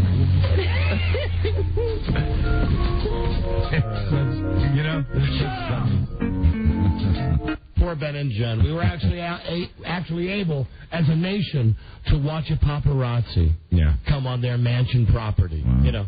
Gee, how did the paparazzi find them? Well, maybe it was all of the NBC trucks outside. Right. What I think, and I want to get back to the point that I was making before, I think when you get people that are a little dumb, they get so overwhelmed, and they're going to fall real hard when the big machine, it tires of them and decides it's time to spit them right back out. I get the impression they bought into it so totally. And as much as I like her, and I think to an extent she's talented, she's such an easy lay. I mean, if you click her form, she was. Yeah, thank you, Buzz. Yeah. She was, with Puffy, right? And then she was with that dude that was her manager, and then boing, boing, boing, rebound, rebound, rebound. I think she will probably rebound better from this. When is that picking up? What is that? I think they're building the bathroom. But we won't hear it because we're in a soundproof studio. So did you call your girlfriend say I'm working with Ben Affleck? He's the sexiest man alive. He wasn't the sexiest man alive then, no. He wasn't even remotely appealing, really, to tell you the truth. No, he was so far from the sexiest man alive. He was kind of homely. Hey, wait a minute. Wait. Oh, no. Wait. How's he talking now? Third person. No, but listen to the way he's talking. I was excited to work on. I had done. You called your girlfriend up and you were like, I've been working with Ben Affleck. He's so fine. No, I didn't. Hold on. No, I didn't. I'm hearing it because it's what I do. He sounded a little bit like Rosie Perez. Yeah. He's talking a little bit like that. Hey, sweetheart. Well, because he's doing an impression of her. Right. So, Yeah. you called your friend, hey, with Ben Affleck. I'm not surprised that they're laying out the press real heavy because there's been talk that this movie tested so badly they had to recut it, taking out an entire plot line. And that's that's bad news for a movie. Now, one more I want to play you. This is where they're telling us their professional lives are separate. And as they are saying this, they're curled up together with their arms over each other like octopus. Oh, very good. For the talk that the other Ben, Mr. Affleck, is behind the Medina firing, he insists he and Jennifer keep their professional lives separate. It's not as though I say, you should do this, that, and the other thing, or she says, you should do this, that, and the other thing. Because I think it's dangerous in any relationship if you let too much of your professional life intrude. He's dumb, isn't he? Yeah, he is. These two high-powered superstars try to leave the business at the office. Jennifer says they're homebodies at heart. Here we go. I love this quote. You said that curled under Ben's arm is where you want to be. Yeah. Those are my favorite places. That's great. What's that smell? You're embarrassing me. Why did I say that? That was girl talk. I like that, though. I do. That's my favorite place, but at the end of the day, I really enjoy the safety, security, and serenity of family and home. That's what I love, and I'm glad that I found somebody who appreciates it just as much, and we are able to enjoy it together. Brilliant. We have to do our thing together now. I'm ready. He's the sexiest man alive. When they pick a new sexiest man alive, it's going to be alive. You're the sexiest man alive. Shut up! There's no way that lasts. No way. If they do have it's too Angelina Billy Bob. Yeah. Except Angelina Billy Bob was on a much higher intellectual plane. They were into that spiritual stuff. And take out the fact that anyone can bang her. This is her third marriage. Right. So marriage, that's saying a lot. She's like 30. Yeah, that's too many. It was nuts. Well, let's not go crazy. I'm watching it last night. Ben and Jen, and then like the logo, Ben and Jen. You can't simply indict people, Rob, by the number of marriages. She's still beating you. When did they become anointed America's sweethearts? I don't know. I mean, she's talented, and I like her, and I mean, he's acceptable, I guess. If you're in a movie like the movie with Morgan Freeman where he played the guy from the Tom Clancy book, I mean, he's you can sit through a movie with him, but when did they become the next big thing? I've never liked him in movies. I just don't like his body of work.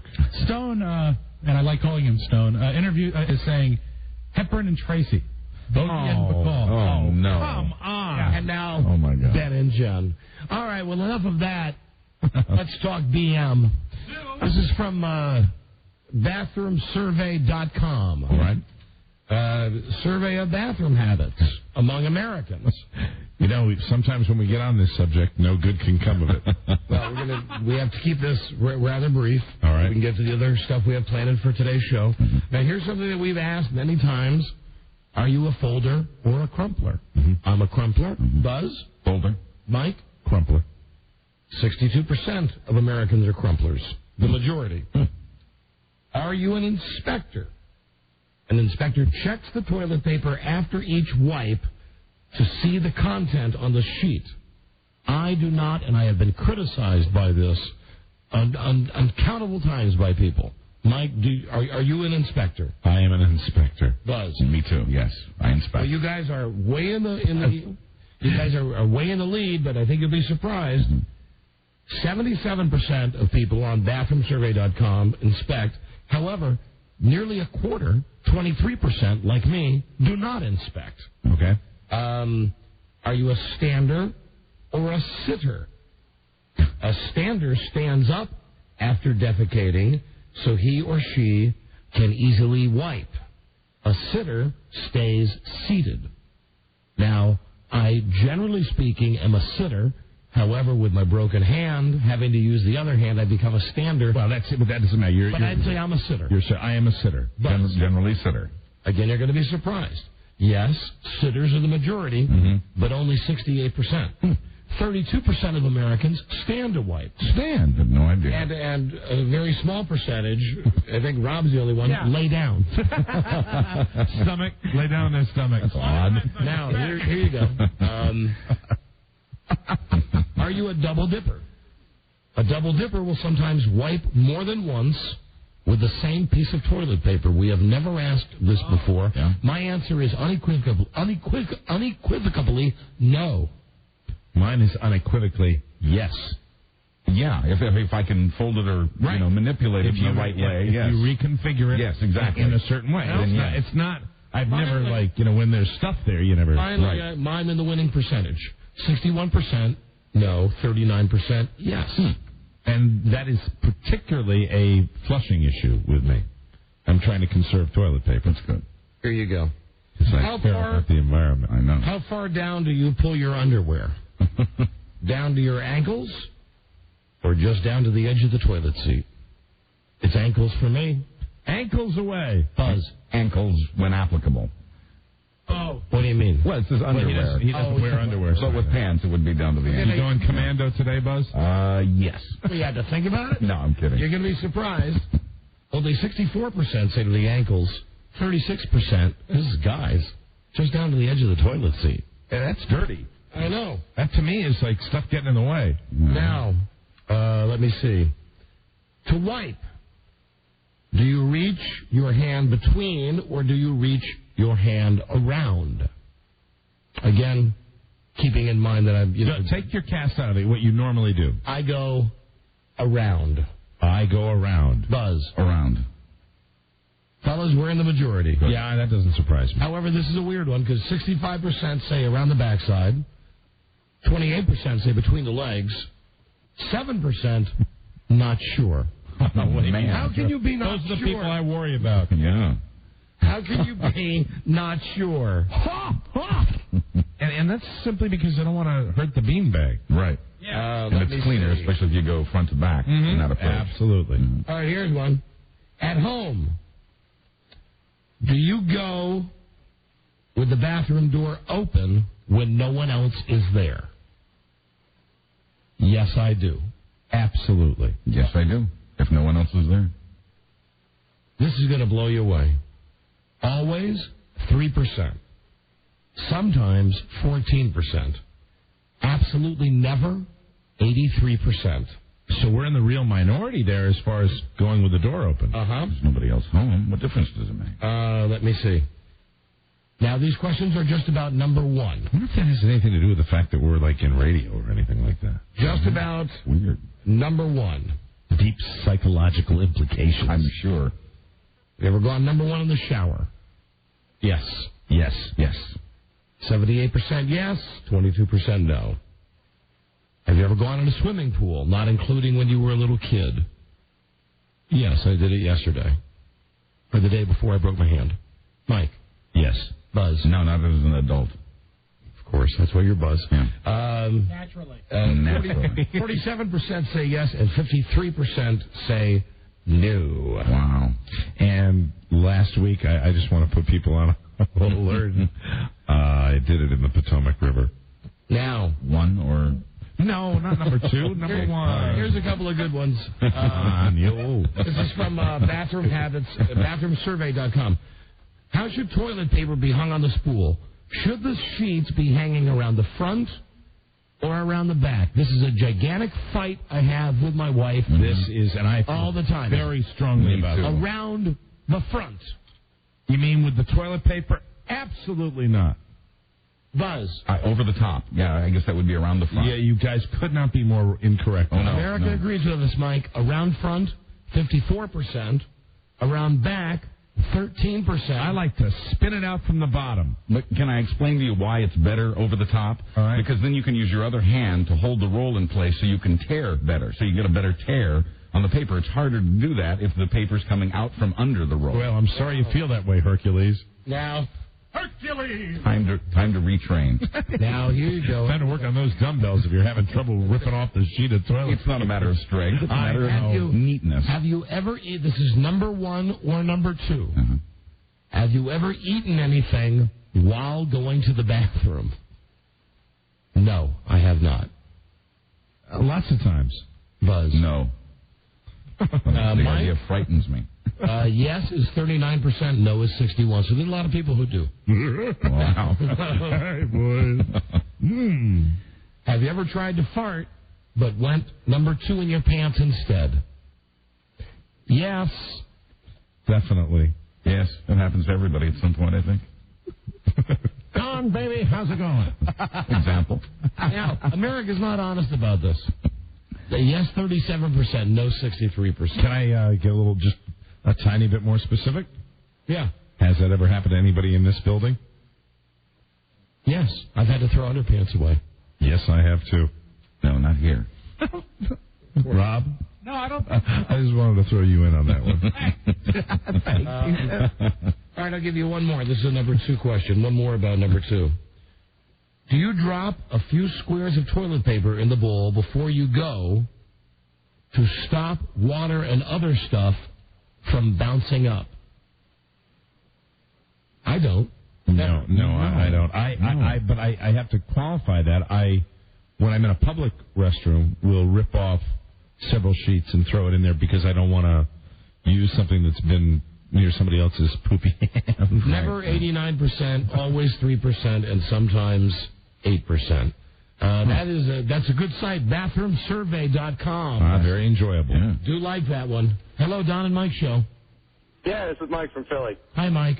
Hey, listen, I think if I remember correctly, it's Buzz and Mike who are both sitters, and they go around, but I don't understand how that's possible. I sit and go around as well. The deal is you lift up. Yeah. In my case, you simply lift up. You raise up off the seat. You kind of just lean one cheek up? Yeah, you lift up your right cheek, and you just go right and in. And as Buzz said, you go forward to back. Right, which is cleaner. You guys are craftier than I thought. All right. Yes, we are. We're crafty craftsmen. We're crafty. Hello, Don and Mike.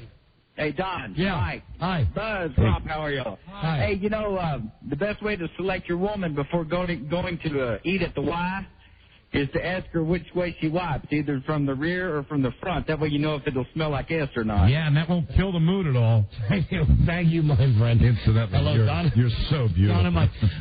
Ow. And I don't mean number 1. The letter B. Before I eat your glorious love, I must know, how do you wipe, darling? And no need to really ask. You'll find out soon enough. Follow your nose. It's true. Follow your tongue. That's how you taste things, with your tongue. Yes, absolutely. Hello, Don and Mike. That's where the taste buds are. Snakes do it the same way. Hello? Oh, all right, that's it. One more call, we got a break. And you're it. Hi, Don and Mike Show. Hello? What happened? Someone's... yeah. Could have been a variety of... Yes, I'm sure it was when we were discussing the... Who knows? Anyway, that's a bathroom survey. I like that. Thank you. Lisa found that on the web. Thanks, Lisa. Be curious to see what her husband had to say about that survey. I didn't see anything about using your hands. There was nothing about throwing it against the wall, the cage. We got a break. We'll be right back with a Friday favorite. Oh, and keep in mind that sometime today, once again, we're giving away a pair of round-trip airfare tickets, airline tickets to fly on Southwest Airlines to any destination of your choice. Southwest offers convenient non-stop flights nationwide, including great service to Florida. Southwest Airlines, your low-fare leader. We'll give those away before the end of the show today. If you could fly anywhere in the United States, would you? Over these in the morning, would you? We got a friend, Big Gum Jim, who lives in Los Angeles. Right. And, we goof on this disc jockey. No one listening to us can even hear. But his whole thing is, every time we've heard this guy, he says stuff like, if you could spend the night with one of the Backstreet Boys, would you? And he called Rob the other day, and this was an exact quote. Jim did, not Rick. From the Rick D's Morning Show. Mm-hmm. He said, it seems that 50 Cent has out a new cologne. If you could wear that scent, would you? That's his big way of generating phones. Yeah. Would you? Call, Would you? If you could spend a day as Madonna, would you? Hello, Don and Mike. Hello? Hey. Hey, how you doing? Okay, thanks. Tend to, when I'm in between wipes, I tend to sniff my fingers to see if I got anything on me. I think the cheese stands alone there. I know one other Do you do that, Mike? You smell your fingers between wipes? Not my fingers, but I will give the hand to make sure, and... I've never done that. Swear to Christ. Buzz? Yeah, I have, just to make sure, Wow. See, I'm not the only one. Okay, all right. All right. You do that to make sure you scrub when you're washing your hands. Right. Gross. It's sanitary. That's right. Gross. Would you? if you're taking a dump and wiping, and you could smell your hand, would you? Yeah. Would you? Ellen K. front to back, if you please. We'll be right back. This is the Don and Mike Show. Hey, you guys had shirts on when you came in here. There's something happened to them, man. Come on, Spicoli, just put the shirts back on. See that sign? No shirt, no shoes, no ties.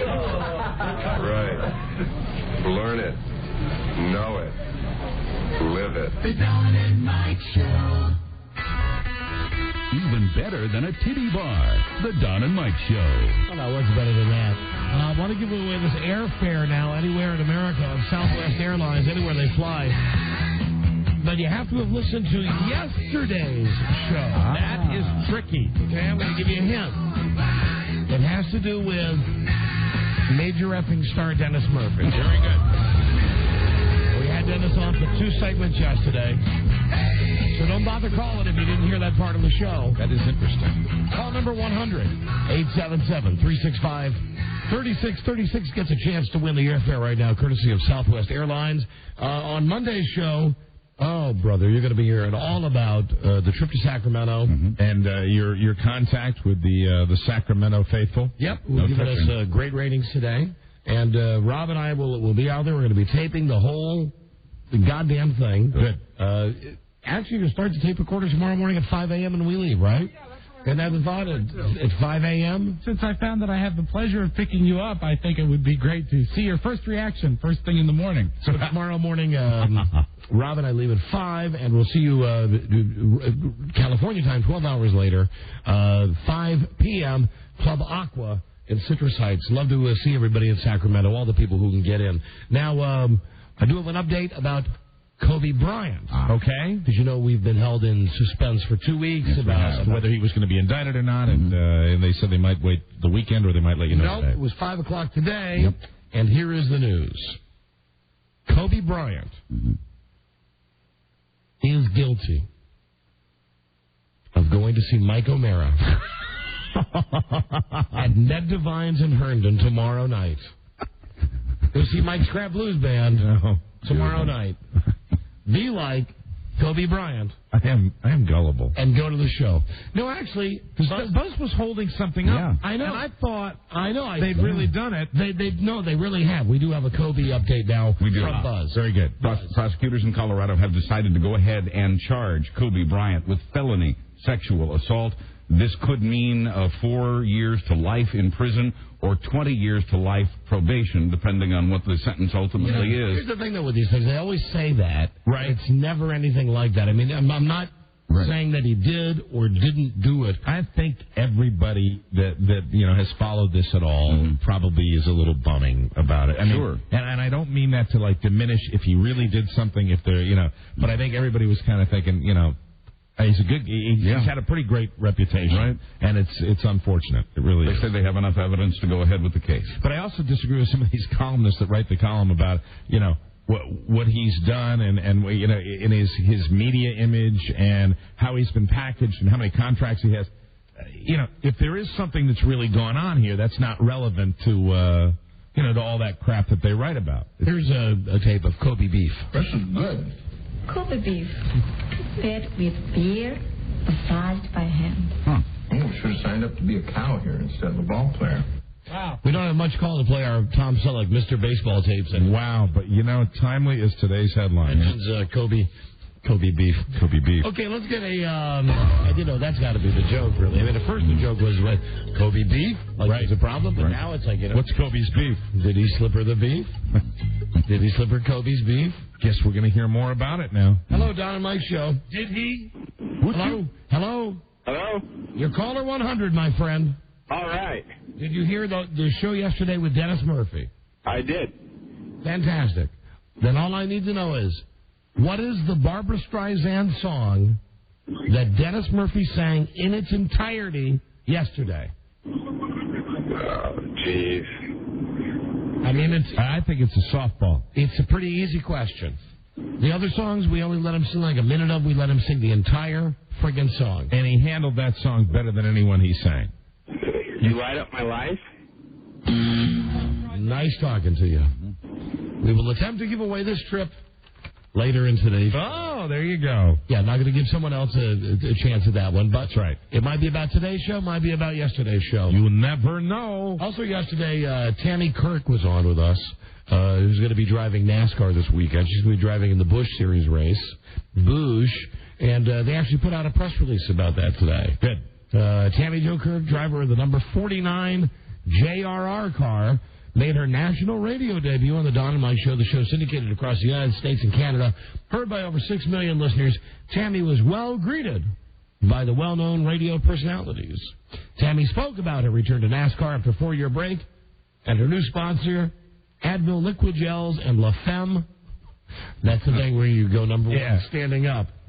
So anyway, she's running this weekend, and good luck. If she wins, if she gets to the top 10, or if she crashes, she'll call us on Monday. And I thought she sounded like she'd done other radio interviews. Nope, that was her national, well, maybe she did local. Right. But that was her national radio debut. We're pulling for you, Tammy. So she'll be, you know what that means, she'll be driving tomorrow in the New England 300 in her Busch Series race, which is, that's nice Busch. That's funny, too.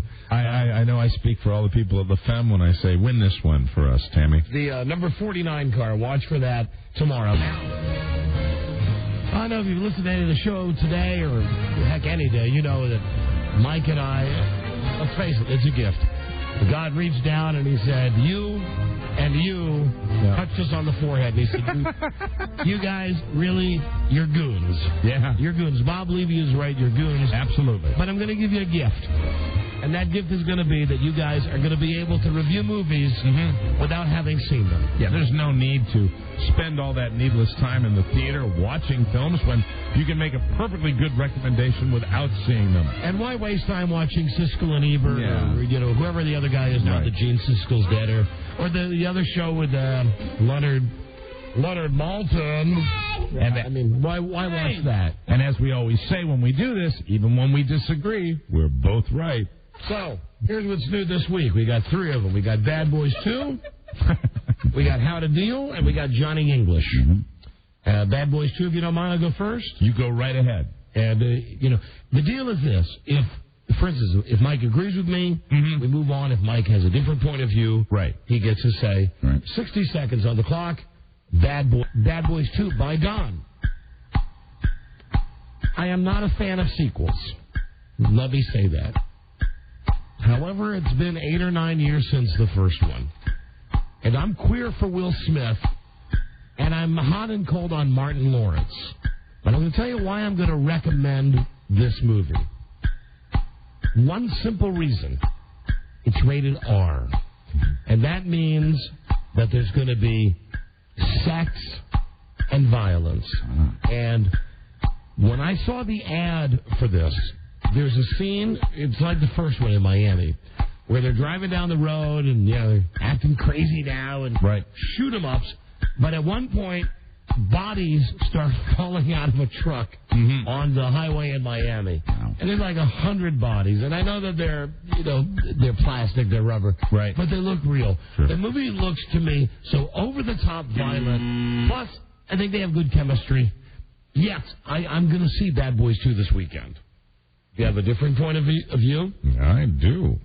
All right, then we just have to wait for the tape to re-cue, and you'll hear the opposing view. Well, then. And now here's Mike. Bad Boys 2 by Mike. I know I harp on it all the time, constantly, but Hollywood, please, give us some original ideas. Yeah. Please give us something we haven't seen before. The Buddy picture.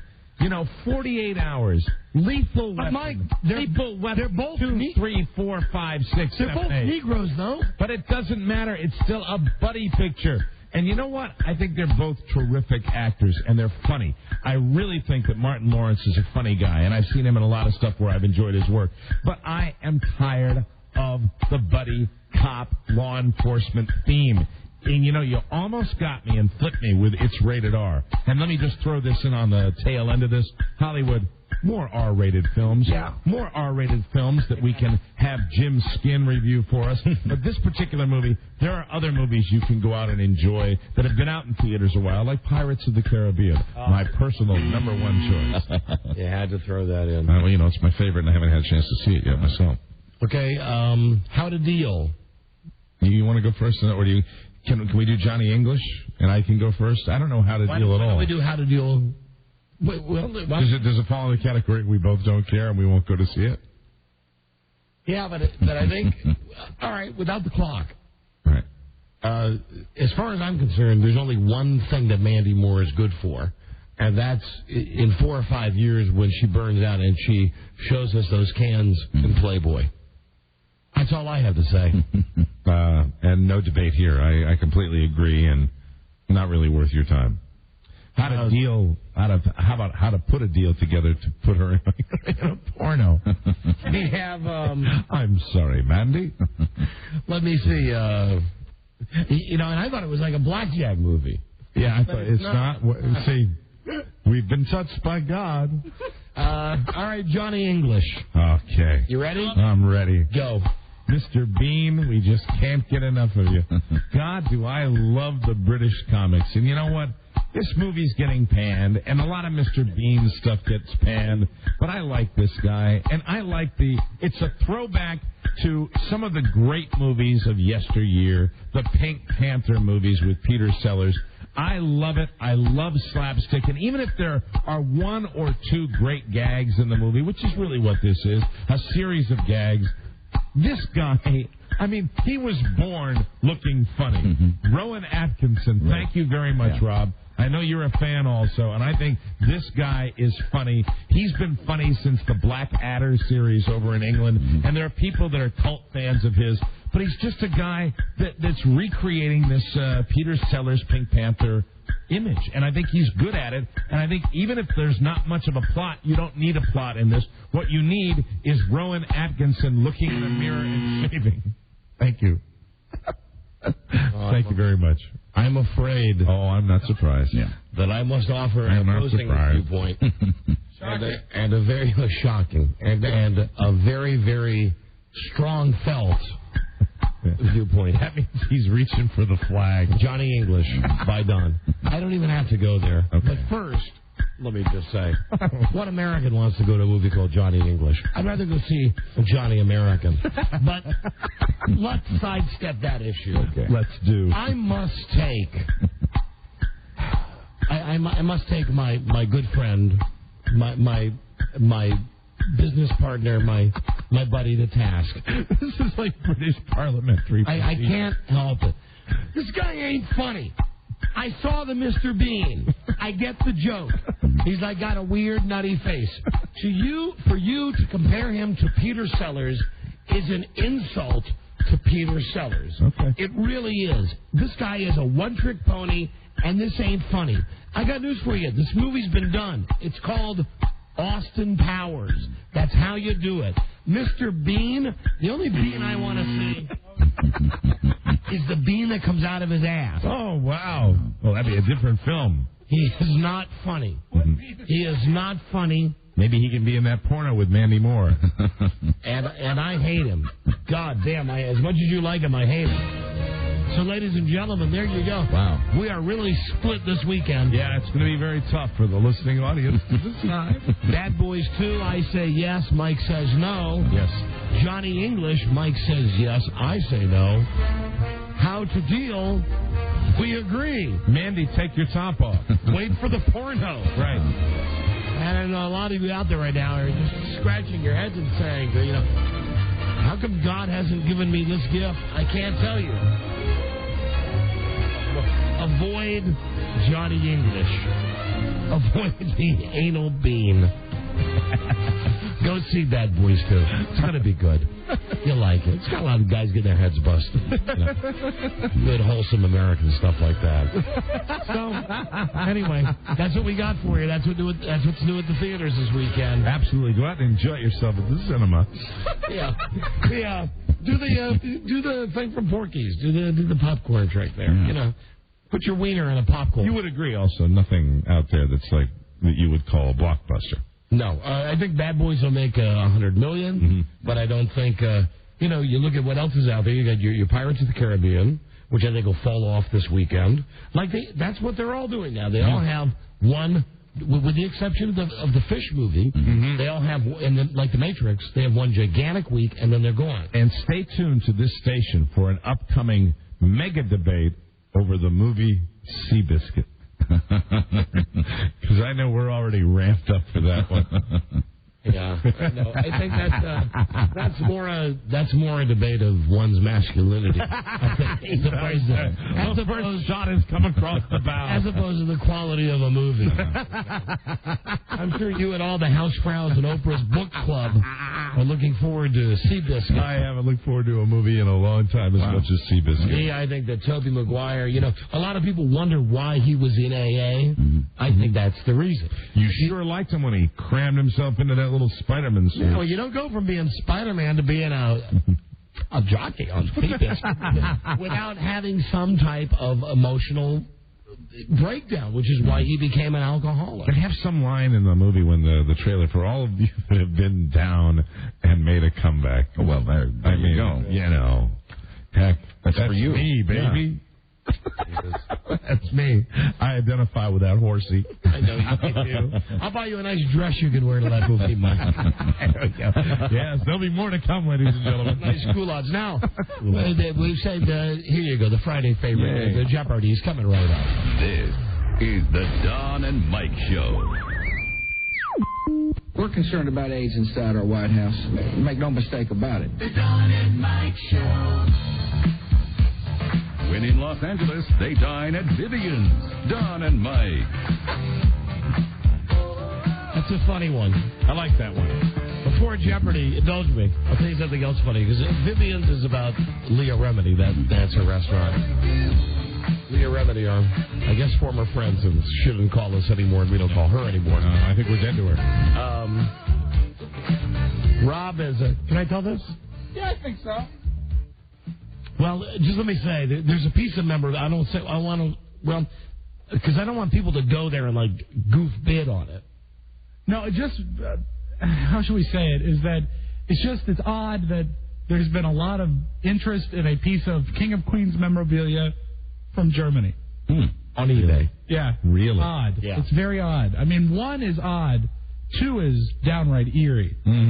The Carrie and Frida, our wives, are both involved in eBay. Right. You know, as the plaintiff was.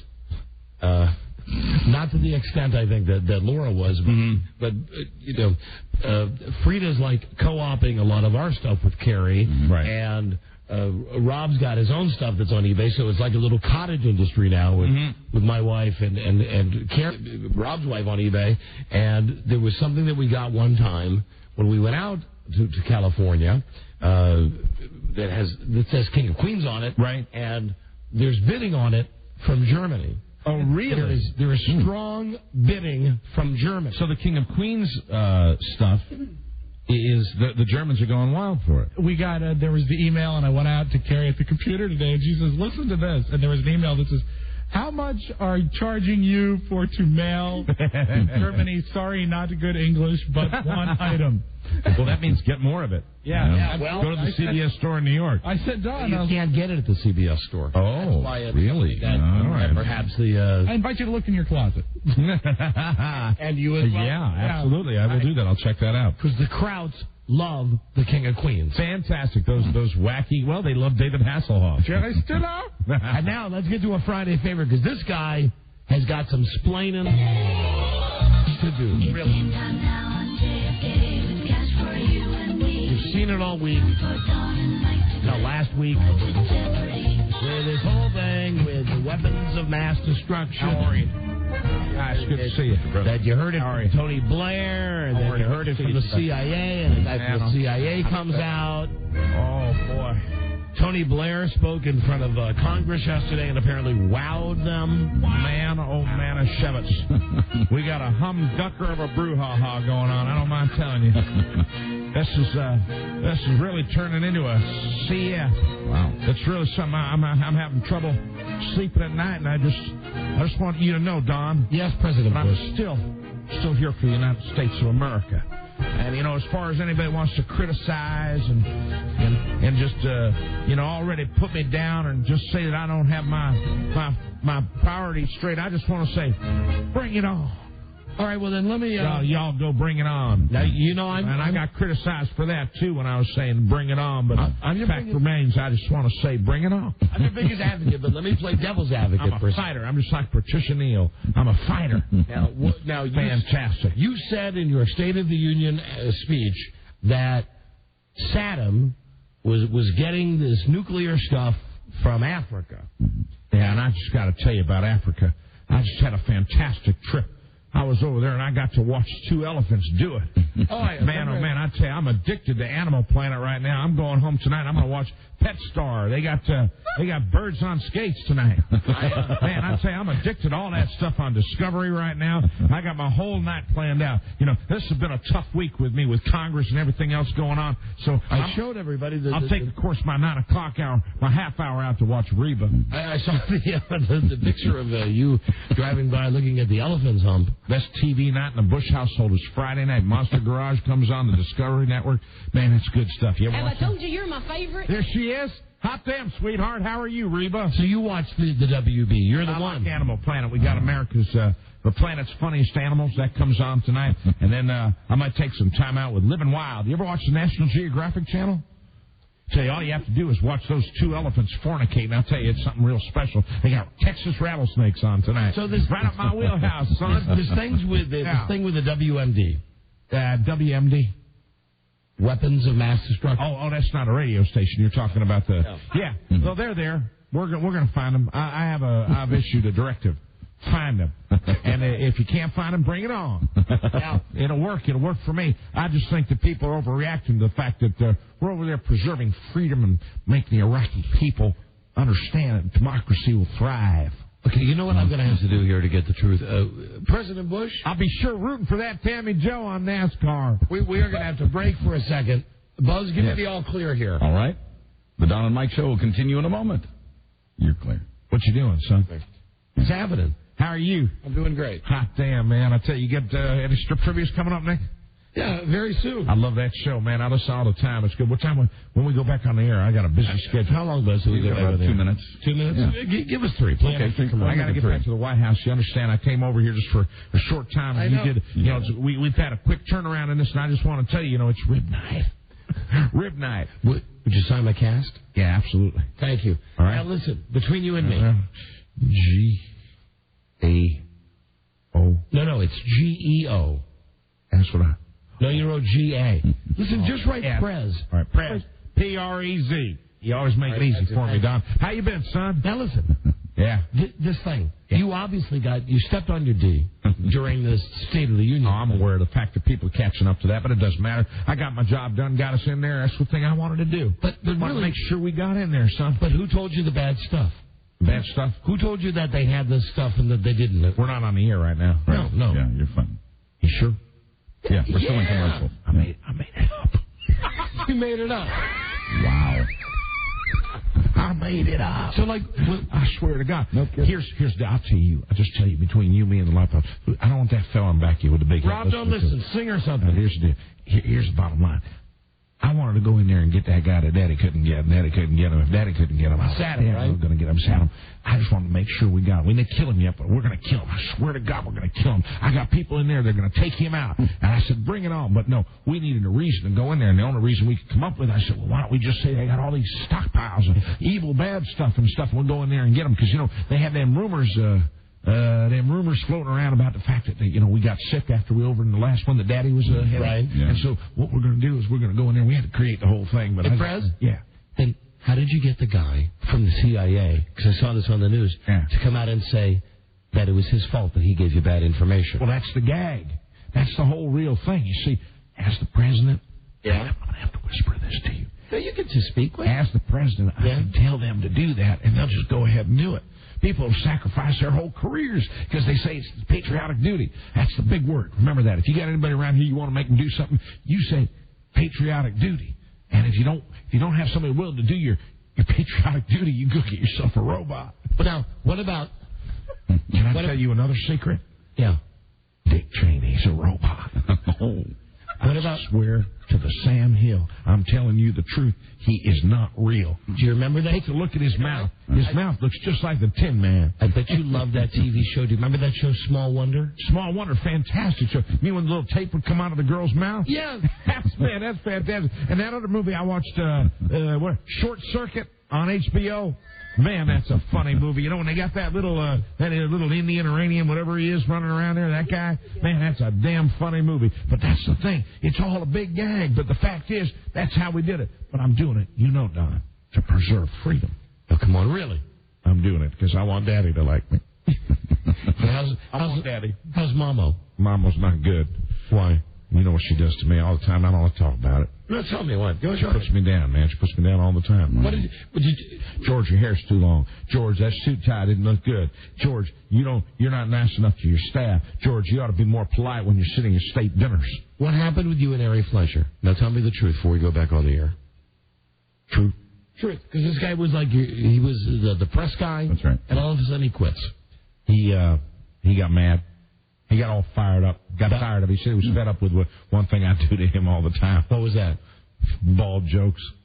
I make bald jokes all the time, man. And one time I took a spray bottle and I sprayed his head with Windex. Wow. And I took a cloth and I said, let's do this. And he started crying. He cried like a little bitch. I'm sorry to use that word, but that's what it was.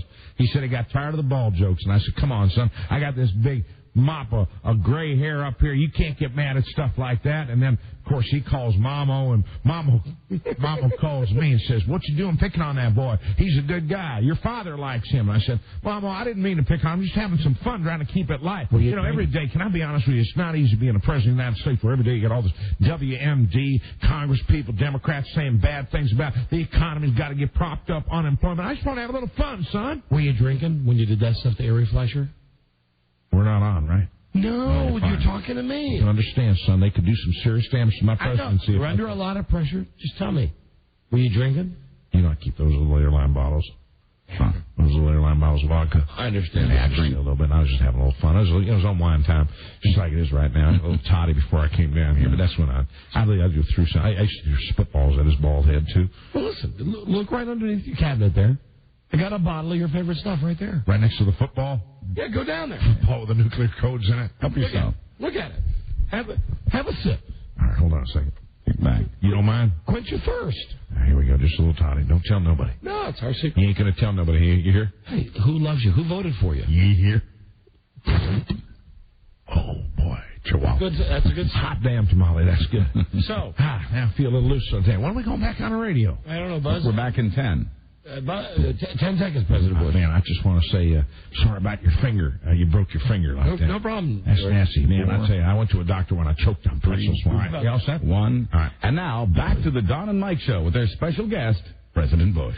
We're joined by President George W. Bush.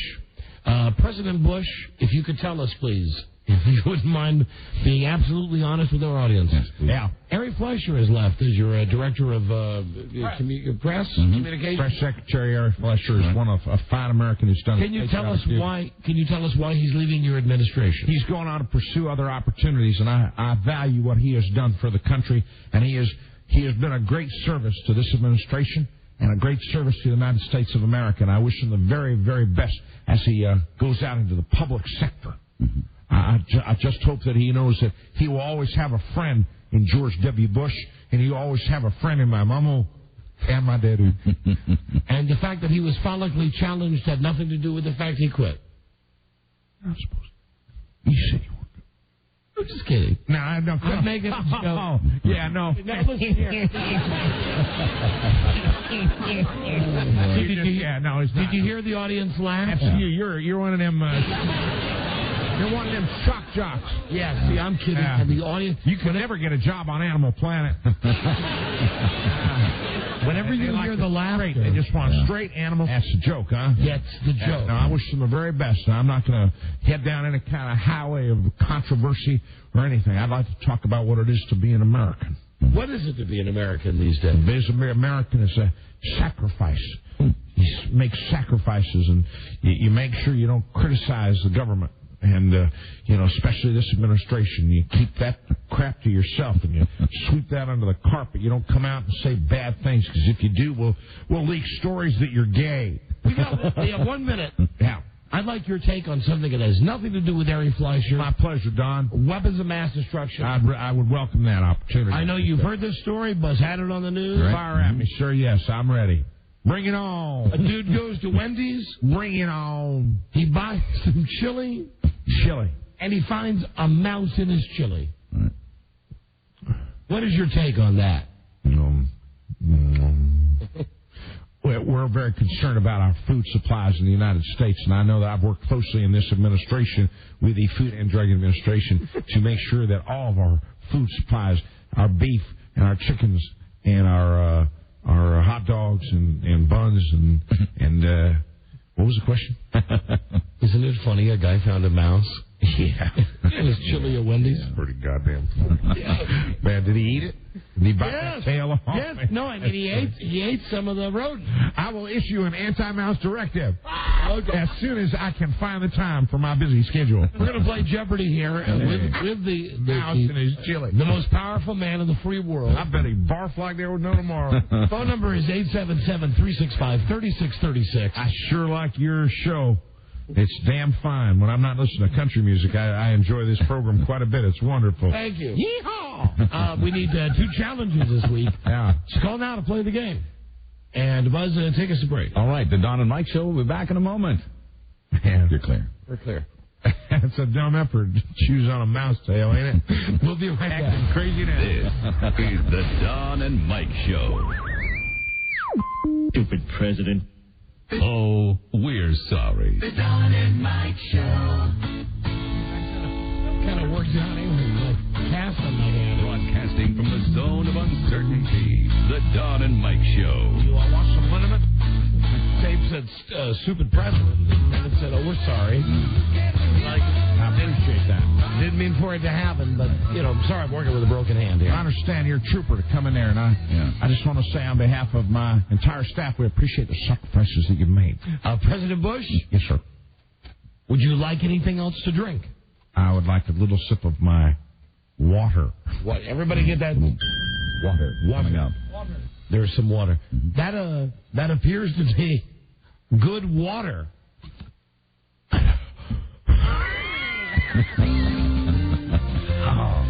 I am sated. Let's play. My thirst has been quenched. Let's play low budget Jeopardy, Mr. President. This is low budget Jeopardy. Now entering.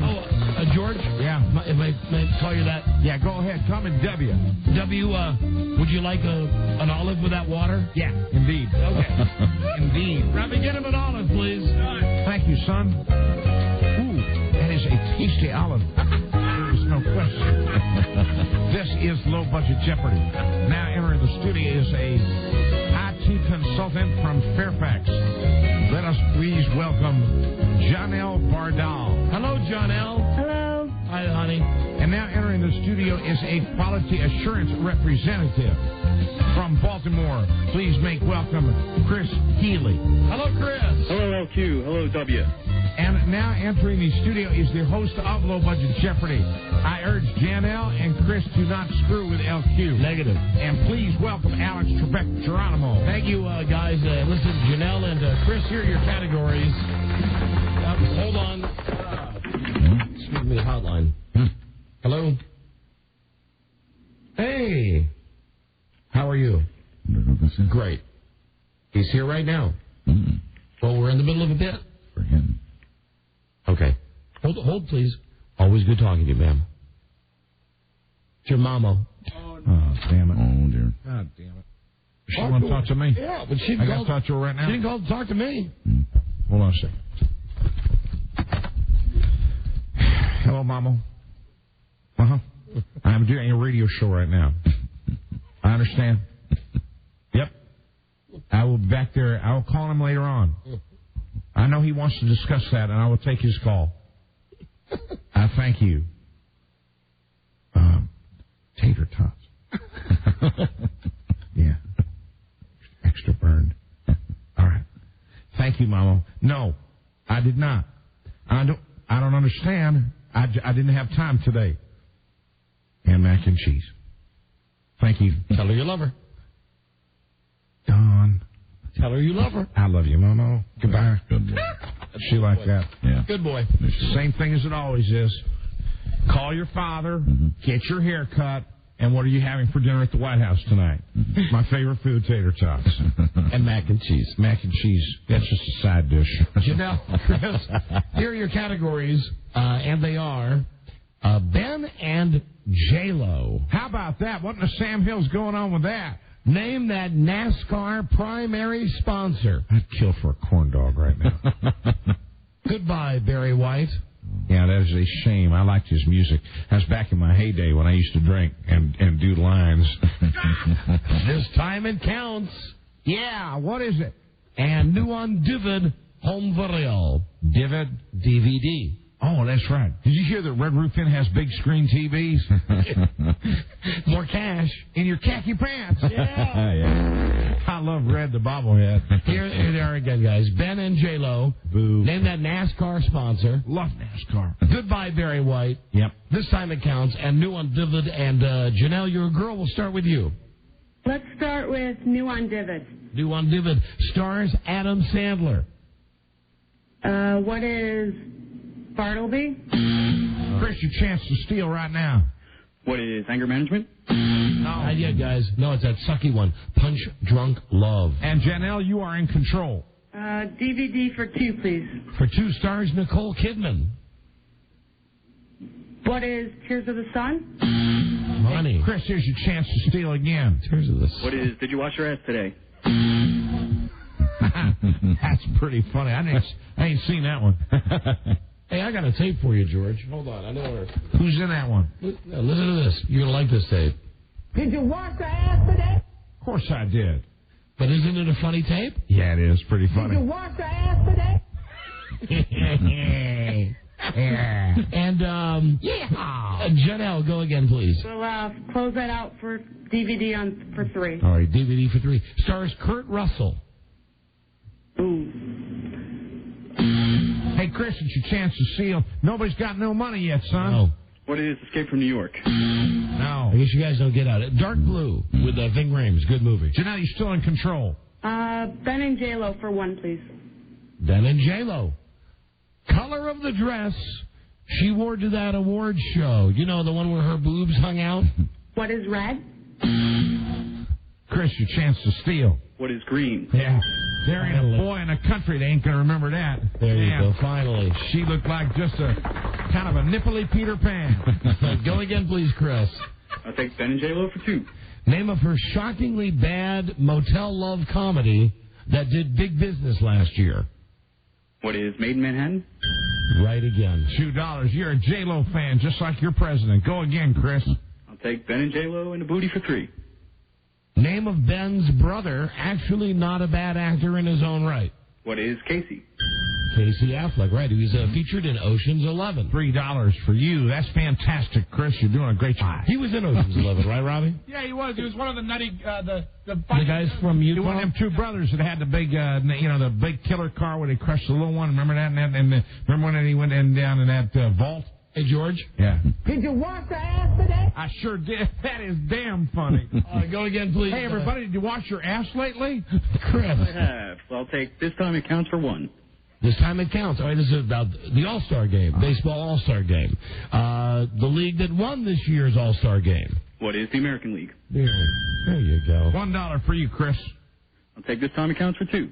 The city the game was played in. What is Chicago? Right again. See, now this guy's hitting his stride. $2 for you, Chris. This Time It Counts for 3. Number of home runs hit by Barry Bonds. What is 0? There you go. That's how you run a category. $3 for Chris. You've taken a commanding lead, son. All right, I'll take name that NASCAR sponsor for 1, please. All right, now I know these guys have a lot of different decals on their car. It's the primary sponsor, the main sponsor. Main sponsor for Dale Jr. What is Budweiser?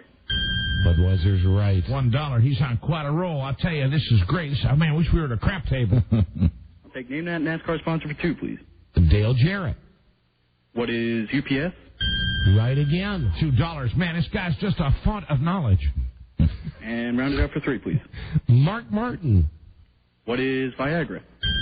There you go. $3. He runs another category. He knows both baseball and NASCAR. You may be Rob's favorite type of person to play the game. You may actually beat a woman. Yeah. Oh man, I know what you're talking about, son. Exam. Right. Go ahead, Chris. All right, goodbye to Barry White for 1. All right, this will be the last category on the big board. Goodbye, Barry White. The official name of his band. No clue. Janelle, your chance to steal. I don't know. Janelle, honey, how could you not know the Love Unlimited Orchestra? And Chris, you are still in control. We'll play for 2. Fox TV show, besides The Simpsons, that Barry White was most famous for appearing on. What is In Living Color? Janelle, chance to steal again. What is... Oh, honey. You're a girl. You should have known that. Buzz, the answer is? Ally McBeal. Yeah, Buzz loved Ally McBeal. Yes, sir. And Chris, you're still in control. Finish the board for 3. All right, last question on the big board. Age Barry White was when he passed the giant disco ball in the sky. What is 59? Negative. Janelle? What is 61? No.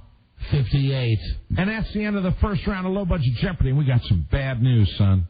Do we really? Incidentally, that was his waist size as well. 58. What's the bad news, Prez? Janelle has no money. She will not be able to advance to the second round of Low Budget Jeopardy. Oh, no. You are a great president. Thank you. Chris. You're a great crowd. Chris, yes. You'll be playing with yourself. Janelle, hold on, please, Janelle. I'm going to just put you on hold. Playing with yourself, man. President Bush? Yes, sir. We're running so late today, but I have to tell you. Yeah. Tony Blair's on the phone for you. Oh. But no, he'll go on the air with you. All right. Hello, Mr. Blair? Yeah. Yeah, hello, how are you? How are you, Mr. Prime Minister? How you doing, sir? I'm just fine. I just want to say thank you for speaking to the Congress yesterday and supporting our position on Iraq and our Middle East political strategies. Yeah, what's your idea for this, what's your idea for the... Mr. Blair? Yeah. How do you spell Iraq? Iraq? Yes. A-R-A-C-K. Thank you. Iraq. That's the way. He is a sweaty prime minister. You know that was really Tom Gavin. Who? Okay. Tommy Joe? Yes. Hey, Chris? Yes. Okay, you're playing now in Final Low Budget Jeopardy, and your category is Super Simon. Or Simon Says. Whichever you like. It's about Simon Cowell. I love that game, Simon Says. And here is the answer. Simon Cowell recently signed a new 3-year deal with Fox to be on American Idol. According to Variety, the show business Bible, his salary per episode is, and I'll give you 3 choices here, answer in the form of a question, $100,000 an episode, $150,000 an episode, 200. No, don't answer yet. Can't guess. Or $200,000 an episode. God damn it. Keep in mind they do about 30 episodes a year, so it's either 100, 150, or 200. Don't forget to answer in the form of a question, Chris, and good luck. All contestants on Low Budget Jeopardy will receive my special box set of Debbie's favorite TV shows. This special collection of wholesome family entertainment comes in a beautiful leather-bound case with the president's seal on it. You'll enjoy hours of my favorite shows. Like what? Texas Justice, The O'Reilly Factor, and my new favorite show, Bonsai. And each box set comes with 2 favorite DVD movies, Twister and Killer Clowns from Outer Space. Now back to Final Low Budget Jeopardy with Alex Trebek. Hey, I'm glad you like Bonsai. Oh, it kills me, man. calling bet now. No more bets. All right, it is just Chris who's playing Final Love at Jeopardy now. No more bets, Don. Chris, you're doing that thing where you're slanting your eyes. Yeah, it's pretty damn funny. Chris, Simon Cowell's salary for American Idol, the new 3-year deal. What is 100,000 per episode? Oh, Chris, negative. I'm so sorry, Chris. It was $150,000 an episode. Clay won. For just my opinion. So, your opinion. No, Ruben won. Listen, that means Alan Line won. Will love the game today. We're giving away absolutely no money. Queer won. That's my position. But Chris, yes, and Janelle, don't go away mad. Just go away. Here's George Bush to tell you what you won. George. First of all, you have won a Sex and the City prize pack. Do not miss all the new seasons of HBO's hit series Sex and the City. Sunday nights at 9. New episodes every Sunday only on HBO. But wait, there's more. Hey, here's a great prize. You have won dinner for 2 at Romano's Macaroni Grill. That's Romano's Macaroni Grill. Right now at Romano's Macaroni Grill, try their twice-baked lasagna with meatballs. Lasagna. That Clay Aiken looks like a prairie dog, son. He sure does. Congratulations, Janelle and Chris, and thank you for playing the game. Thank you. Thank you, guys. Janelle, are you there? Thank you. All right, good. There you go. All right, thanks, dummy. And that's it. That was fun. That's the game. He's a big gay prairie dog. I heard you say that. I said that once before. You like American? Somebody wanted to hear it again. You like American Idol? I don't care for it. You like the Reba show, right? I like Reba, and I like anything on Animal Planet, and I sure like Texas Justice. Man, they had a great one on the other day. These 2 roommates, man. Yeah. She was saying she wrecked her car, and she said she'd been drinking, and she forgot that she wrecked the car. She was lying. That's right, man. I like Baby Bob, too. Isn't that on, like, in the middle of the day, Texas Justice? Yeah, what the hell you think? We got TVs at the White House. Okay. You think I do write letters all day? Yeah, I do when Mama's there. And Mama comes through the door, break out the pens. George got to go to work. And now here's Buzz. In a world where owning a radio was strictly forbidden, one man found a way to bring good news to his people. Buzz. He made it up. Buzz, what is your lead story today? Today, Rosie O'Donnell goes to court in a case I like to call Rosie versus Rosie. What's she up to? You'll find out shortly. She liberal lesbo. Lesbo, right? Yeah, I don't care for that. Yeah. Hey, listen, before it's against the will of God. Let's try to give away the Southwest Airlines thing again right now. Let's do. Can I hang? Yep, right here with it. Wow, man, this is fun. I'm having a good time. First caller, 877-365-3636. We just cleared out the lines. Better than that brouhaha I've been going through on Capitol Hill. Right now, first call to get through. I'm going to give you a chance to win the Southwest tickets. Here we go. I love to talk. It takes 10 seconds for the phones to reset. And does your cast itch? Don't scratch it, Don Geronimo. Rob, do you itch? No, not Buzz, do you itch? A little, yes. Yeah. The cast is here. The cast. Okay, here we go. Hello, Don and Mike Show. Hello. You are the 100th caller. Oh, great. George Bush? Yeah. Ask this man any question you would like. Any question I would like? Yeah. On something about this show? About this show. On the Don and Mike Show today. Yeah.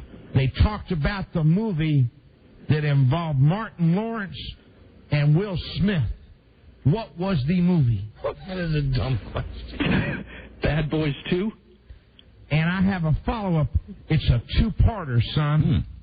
Which one liked it and which one didn't? There you let's see. Mike liked it and Don did not like it. You are out of the running. Wow. Fantastic. Goodbye. We'll give away the money later. Oh, man, that's good. I love it when you tease your audience like that. Hey, good question, George. Thank you very much, Don. I love your show. Stay tuned for news and comment coming up on the Don and Mike Show. Let me smell the cast. Very professional. We'll be right back. We'll be right back. This is the Don and Mike Show. What's the word from Planet Crackpot? The Don and Mike Show. They will gladly render your body fat into soap and then grind up your bones to make bread.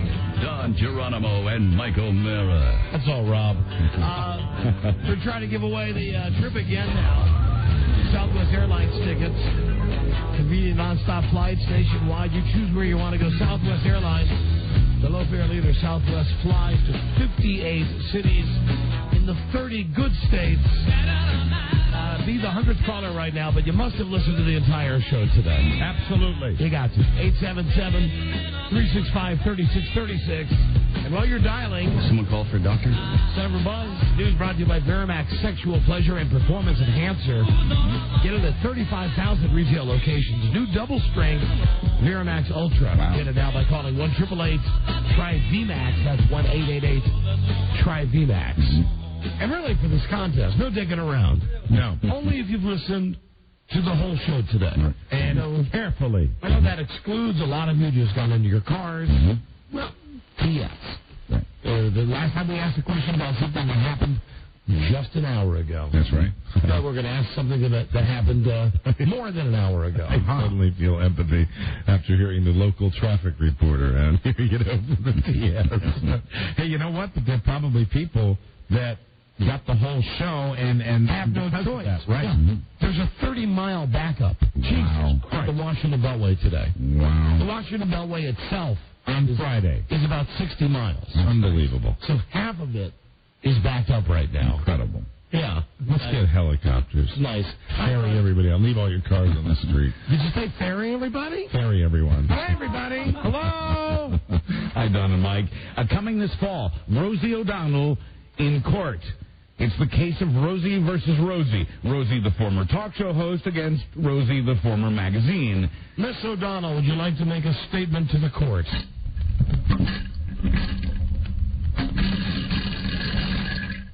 Really?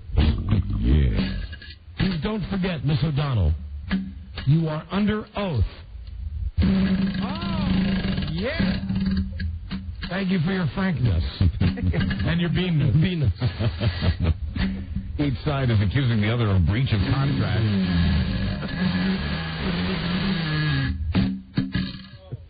Thank you. You are an outstanding witness. Oh, I got a cramp. So does she. Yesterday, a judge ordered the trial to begin by November. She has a lot to say. Now, the magazine, once known as McCall's, folded last fall after a falling out between the publisher and Rosie. Did it fold or crinkle? It was a fold. They had creative differences. The publisher refers to Rosie's, quote, bizarre and often mean-spirited behavior. She, quoting the lawsuit, began to transform from fun-loving queen of nice to a self-proclaimed uber bitch. Oh, wow. Rosie's countersuing, accusing the company of a hostile takeover and trying to squeeze her out of the organization. Nice writing, Buzz. Thank you. Thank you. Prosecutors in Colorado. We got him. We finally laughed. We got him. Prosecutors in Colorado have filed a felony sexual assault charge against NBA star Kobe Bryant. The district attorney in Eagle County says the prison sentence would be 4 years to life and that a probation sentence would be 20 to life. That's good. Kobe beef. Bryant says he's innocent, but he also says there was consensual sex with the 19-year-old who filed the charges. Quoting the statement released through his lawyer, I made the mistake of adultery. I have to answer to my wife and my God for my actions that night, and I pray both will forgive me. His wife, by the way, his beautiful wife, says she stands behind him and believes that he's innocent. Kobe's lawyer will speak to reporters this evening at 9 Eastern, 6 Pacific. Well, here's the thing. It would have been good to say that 2 weeks ago. Yeah. I think you'd probably get a little bit more of a free pass from Joe Sixpack. Mm-hmm. But even so, didn't kill anybody. Well, let's see how it all plays out. I mean, everybody was waiting to see what this is, and I hope, I hope it turns out to be Was it good? Are they alleging it was consent? You know, he consented and she did? No, this is strictly. Well, that's what the charge says. Kobe says that she did nothing that was against her will, were the words that he used. Okay. Buzz, call 100. I think really everybody is disappointed. Not that if something happened and he's guilty and it comes out that he's guilty, so be it. I mean, justice will be served. Right. But I think everybody's a little let down and a little bummed out. This is one of our athletes that we held in pretty high regard. One of the good guys. Let's see. And maybe he is. Maybe still is. We just got to stop putting these guys like they're gods. Absolutely. Because they're not. Right. They're really not. Right. Very good. Thank you. That's all I wanted to say. You are a great host. And so are you. You are a radio god. Thank you. Hello, Don and Mike Show. Yeah, hey, guys. Hi there. Who's this? This is Mike. Mike, where are you from? I'm from Baltimore, Don. Have you been... Oh, Live 105. Thank you. Have you been listening to our whole show today? Entire show. Really? Yes. You can win round-trip airline tickets now on Southwest Airlines with what I think is a major softball. All right. Who's the tool that we spent about an hour talking about today for taking, in our opinion, he was taking more cheap shots at us? Well, that would be Washington Post columnist, retarded 3-year-old Bob Levy. Wow, a little extra. You're a deserving winner. You are a great winner. Wonderful. Thank you, yes. Round-trip airline tickets to fly on Southwest Airlines to any destination of your choice. Southwest Airlines, the low-fare leader. Enjoy. Any idea where you're going? No, not yet. Oh, but can I say something to Mike real quick? Yes, go ahead. Mike, I saw a movie with Herschel Savage. God, he needs to retire. Yes, absolutely. He's talking about porn star Herschel Savage. Big. Yes. And my advice to you want to go somewhere nice? Sacramento? No, go to Colorado. They have very, very hot 19-year-olds there. No, God. That's what I hear from fallen hero Kobe Bryant. Bada bing. Okay, bye-bye. Thanks, guys. Thanks. Hold on a second. Thank you, my friend. Thank you. Herschel Savage, one of the grossest porn actors. Oh, yeah. Grosser than Ron Jeremy? No. Not quite. No, he's still the king. You are a great porn star. You are a great song. Well, it's part celebrity cookbook and part biography of Bill Clinton. And it goes on sale next month at $35 a copy to raise money for Clinton's presidential library. The 250 recipes hail from Muhammad Ali, Bono, and Chevy Chase, along with Christy Brinkley, Whoopi Goldberg, Donna Henley, Quincy Jones. All of Muhammad Ali's recipes are the shake. Yes. Shake Take and bake. Shake vigorously. Bruce Lee, Sophia Loren, Mary Steenburgen, Barbara Streisand, and Liz Taylor all contributed recipes as well. Muhammad Ali's chocolate shake. You will also find Bill's recipe for chicken enchiladas. There's Hillary's recipe for chocolate chip cookies, and the Air Force One recipe for peanut butter and jelly sandwiches. Word is Bill really liked those peanut butter sandwiches. Hold on a second. What type of recipe do you need for PB&J? Well, you just have to take the hairs off of it. That's all. And you're good to go. And cut off the crust for me. Thank you. Paybacks are hell. The celebrities who were once clients of a New York investor, the celebrities are now having to give up some of the money they thought the guy had made for them. Cameron Diaz, Alanis Morissette, and others never did anything wrong, but the money they thought they had earned through this investor was actually pilfered from the guy's lesser-known clients. Now the investigator and his star clients have reached an agreement to pay back the money. The investor, who once said Leonardo DiCaprio was one of his best friends, is now in a halfway house in the Bronx after doing some time in a federal pen. Who was the first name you mentioned there, Buzz? Cameron Diaz was. Thank you. Yeah, keep that handy. You're going to want that tape later, I can promise you. Other celebs who could still be affected: Tobey Maguire, Courtney Cox, Ben Stiller, Steve Van Zandt, and the Ford models. Oh, the Ford models. What's that, a Mustang and a... No, they're famous babes. And a Focus? Yeah, famous babes. Never heard of them. The CLI Taurus is here. She was a fairy tale princess, and she was good in bed. That's the rumor that's been confirmed by one of the late Princess Di's former boyfriends, James Hewitt, during love letters Diana sent him while he served in the Gulf War. A friend quotes Hewitt as saying, "Princess Diana was one hell of an F." Hewitt also says Diana's husband, Prince Charles, knew about that affair, quoting him. You know, I bet she was. Yeah, I think so, too. I agree. I bet she probably did everything. I bet she swallowed. Oh, yeah. Passionate. And you could probably give her a facial. Sure. I mean, you know. Naughty. Naughty girl. Suddenly I find it difficult to continue. Quoting this boyfriend, alleged boyfriend. Can you imagine that? You say, I want to give you a facial, but leave the crown on. She's hot. She was hot. Hewitt says he thinks that Prince Charles knew about the affair. Quoting him, I think he'd probably be grateful someone was looking after his wife when he was involved with Camilla Parker Bowles. Yeah, you know, and once again. She looks dead now. What the hell was he thinking? Well, look at him. I mean, but still. Yeah, I know. I don't get it. Yeah. Love, hard to explain. Yes, of course. William Shatner and his ex-wife have come to terms with over some sperm. Mr. Tambourine Man. And she's gone! They were arguing over breeding privileges for 3 American saddle-bred stallions of his. Now, is this the wife he drowned? No, this is the wife who's still alive, the ex-wife, that is. She was suing him for breaking the agreement they reached in their divorce settlement. Marcy Shatner. He'd been giving her frozen semen when the agreement called for fresh cooled, not frozen. This is frozen. Where's my sperm sickle? Here's what he had to say. Hello, friends. William Shatner here, lounging on the sun deck of a swanky hotel in sunny Miami. There he is. Making some more sperm sickles. The lovely Julia Roberts collapsed from chest pains while on vacation at Armani's summer house in Italy. Who was that, Buzz? That was the lovely Julia Roberts. Joker product! Told you you'd You want that. see, Don thinks they both have mouths that are too big. Yeah. Really, and listen, I wouldn't wish this movie on my worst enemy.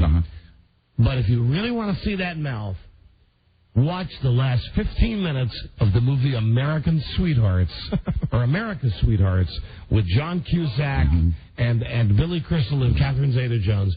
At the end, when John Cusack tells Joker Mouth that he wants to be with her. And she's grinning. She has this big, gigantic smile, and it's like a good example. Jesus Christ! I actually TiVoed it and got it and put it on a disc, so it's a screensaver now, just of that gigantic mouth. I mean, I'll give you this: if you take the mouth away, she has very pretty eyes. Oh yeah. She has, not the best figure in the world, but she's handsome. I'll take the mouth. I do her. Yeah. But that mouth.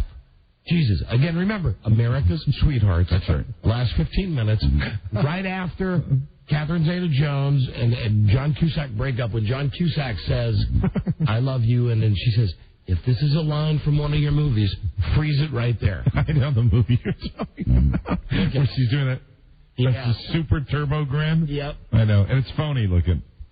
Doing improved Joker products. Well, Julia was in Italy with her husband celebrating their first year of marriage. The husband, thought it was a heart attack. It wasn't. It was indigestion. Whoa. I have to quote the People magazine website for this part of the story. With her wide mouth carved into a rictus of pain, the pelican-faced lovely eventually recovered. See, now People magazine is writing that. Yes? Yes, Yes. credibility. People magazine. The magazine quotes a local as saying, heart attack, my eye. These Hollywood types get a bit of indigestion and they think it's the end of the world. Ms. Roberts will get a full physical when she returns to the States. How did they describe her again, People magazine? What did they say about her? They said her wide mouth carved into a rictus of pain. The pelican-faced lovely eventually recovered. Poor Miss Roberts. Just a little indigestion. See, if you put lovely after pelican face, it's all better. You know what would make her feel better? Some new and improved Joker products. Buzz, hold on. All right. Good news. We'll be right back. This is the Don and Mike Show. I meant the news is good, not good news. We'll be right back. Gosh, I hate to interrupt. It's all been so incredibly fascinating and entertaining and instructive. Really, the time has just flown by. The Don and Mike Show. Speaking of time, Two solid men who work with their hands for ye. Don Geronimo and Mike O'Mara. Robbie, just think. Only 12 hours from now, he'll be on an airplane on our way to Sacramento. And not quite as thirsty as we are right now. Here is full report on that on Monday. Good. Very good. Yeah, Rob's bringing his video camera up. Excellent. Maybe we'll have the audio from that and pictures for Mike to see as well. And his flask. Yeah, no kidding. Hi, Buzz. Hi, Don and Mike. A rock and roll pioneer, Jerry Lee Lewis, has filed for his 6th divorce. England can kiss my ass. Back home, they take a different view of these things. The 67-year-old is leaving his 40-year-old wife. They have a 16-year-old son together. And although it was his 6th marriage, it was only her 2nd. He filed first. Now she's countersuing. England can kiss my ass. Jerry Lee was unavailable for comment. No, here's a comment. Oh, good. What? They're calling you a bigamist. They found out you weren't divorced from your second wife when you married Myra here. You mean we ain't married? I never was married to my second wife in the first place. I already told you I didn't need to get a divorce. The government is trying to deport you. We're washed up here, kids. We're getting out. Well, what if I don't want to go? Well, why would you want to stay? I promised Myra I'd buy her a wedding ring. What do I need a ring for? Wynonna. We ain't even married. Wynonna. Great movie. That's where Dennis Quaid went nuts. Right. Remember the stories that he got so in to being Jerry Lee Lewis that he was Jerry Lee Lewis even when the cameras weren't on? Yeah, it made it very difficult for some of his loved ones. Like for 6 months, he was Jerry Lee Lewis. Oh, my God. Even when he got home after making the movie. And you see that movie, and he is, the whole way. It's fantastic. And I'm not a big Wynonna fan. I mean, at that point, she still is too... I know she was a grown-up when she made it, but she's playing,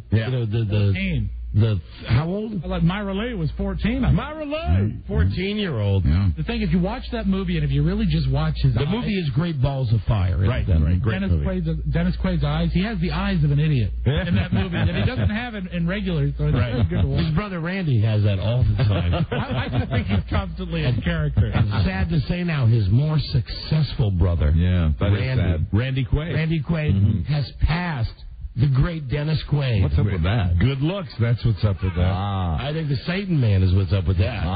Well, as expected, women's groups and government agencies are looking for ways to shut down the latest craze of Bambi hunting. huntforbambi.com. We never heard from those bastards. As predicted on this show. Yes, in Las Vegas, naked hookers are running around in the desert dodging paintball pellets from horny hunters. After paying thousands of dollars, the men are allowed to hunt down and then mount their prey. And most of the men you heard on this show on Tuesday are from Germany. Yes. It's $5,000 if you live in Vegas. Right. It's $10,000 if you fly in from out of town. And they like the King of Queens. The Germans do, yes. Quoting the mayor of Vegas, as soon as I found out about this, I called for an investigation. Las Vegas is a place where anything goes. Do you think his investigation included him going out there and saying, let me just try this one time? Yes, it's true. At the conclusion of my investigation, they do let you mount them. Quoting the mayor, Las Vegas is a place where anything goes, but this crosses the line, end quote. Yeah. Real Men Outdoor Productions Incorporated says it's doing nothing illegal. The thing about the G.I. Joe action figure, he's worth a lot of money. You look like him, Buzz. You said that before. G.I. Joe. I take that as a compliment. With real-life hair and beard, even though you don't have your beard anymore. Right. The original prototype for that doll for boys was made in 1963, and now it's up for auction. Today, it's expected to become the most expensive collectible toy ever at about $600,000. And now let's go back in time to the Hasbro Industries. Let's go back into the workshop where you will hear the two men, incidentally, one of them named G.I. and the other named Joe, that's how they came up with the name, working feverishly building the doll to make the very first doll. Right. Let's go back in time to this historical clip.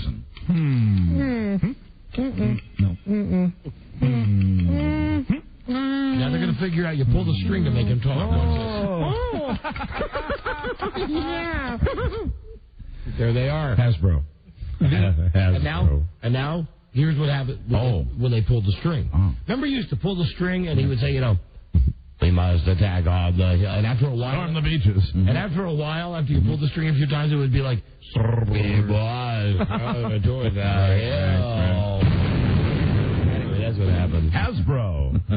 Well, the inventor wanted the kind of money from the parents of boys that Mattel was making from the parents of Barbie-loving girls. And he knew that Barbie's secret to success was all the accessories Mom and Dad had to buy. So Don Levine wanted a boy's doll that needed accessories like guns and... Levine also coined the term action figure because he knew most boys wouldn't want to play with dolls. Hi. Rob. This is Donald Levine. I think the key is the accessories. Accessories. The girls love the accessories with the Barbies. Can we get him some belts? What about the hair? Can we make the hair more realistic? What about a little miniature pistol? Someone get Joy Gridnick on the phone for me right now. Thank you. I need a doctor, and I also need an attorney immediately. Where's GI attorney and GI doctor? With their accessories, briefcases, and notepads. In sports, again, Colorado prosecutors... What a great idea. This is Donald Goldstein. I'm a doctor. Yes. Hello, my name is Michael Goodman, attorney at law. Our new doll, a G.I. Jew. Of course, with the hosts of Jew to Jew. And maybe you can look for that product to be offered on the next Jew to Jew. G.I. Jew. In sports, Colorado prosecutors have filed a felony sexual assault charge against NBA star Kobe Bryant, which they say could mean life in prison. And finally, I know you hate it when a guy beats a criminal rap by pleading insanity, so this story may interest you. In Panama City, Florida, Cornell Jackson claimed he was innocent of burglary and battery charges on the grounds he's insane.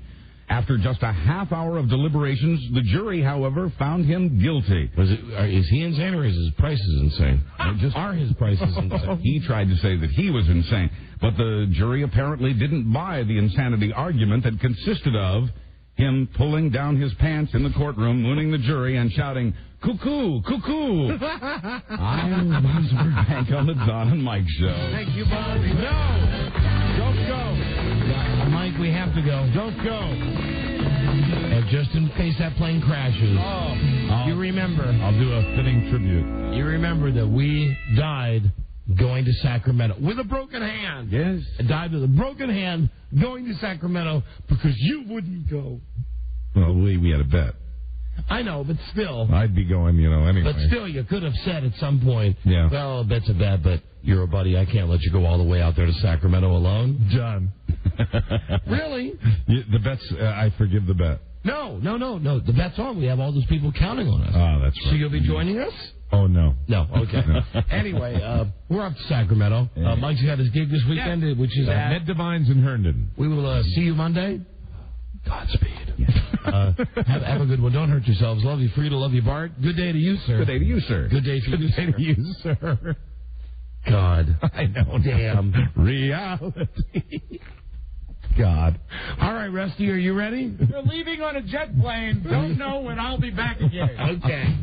Suck. BM. When we meet again, this is Sammy Davis Jr. saying, be kind, be nice, and I hope the next performer has the pleasure of having as nice an audience as you've been tonight.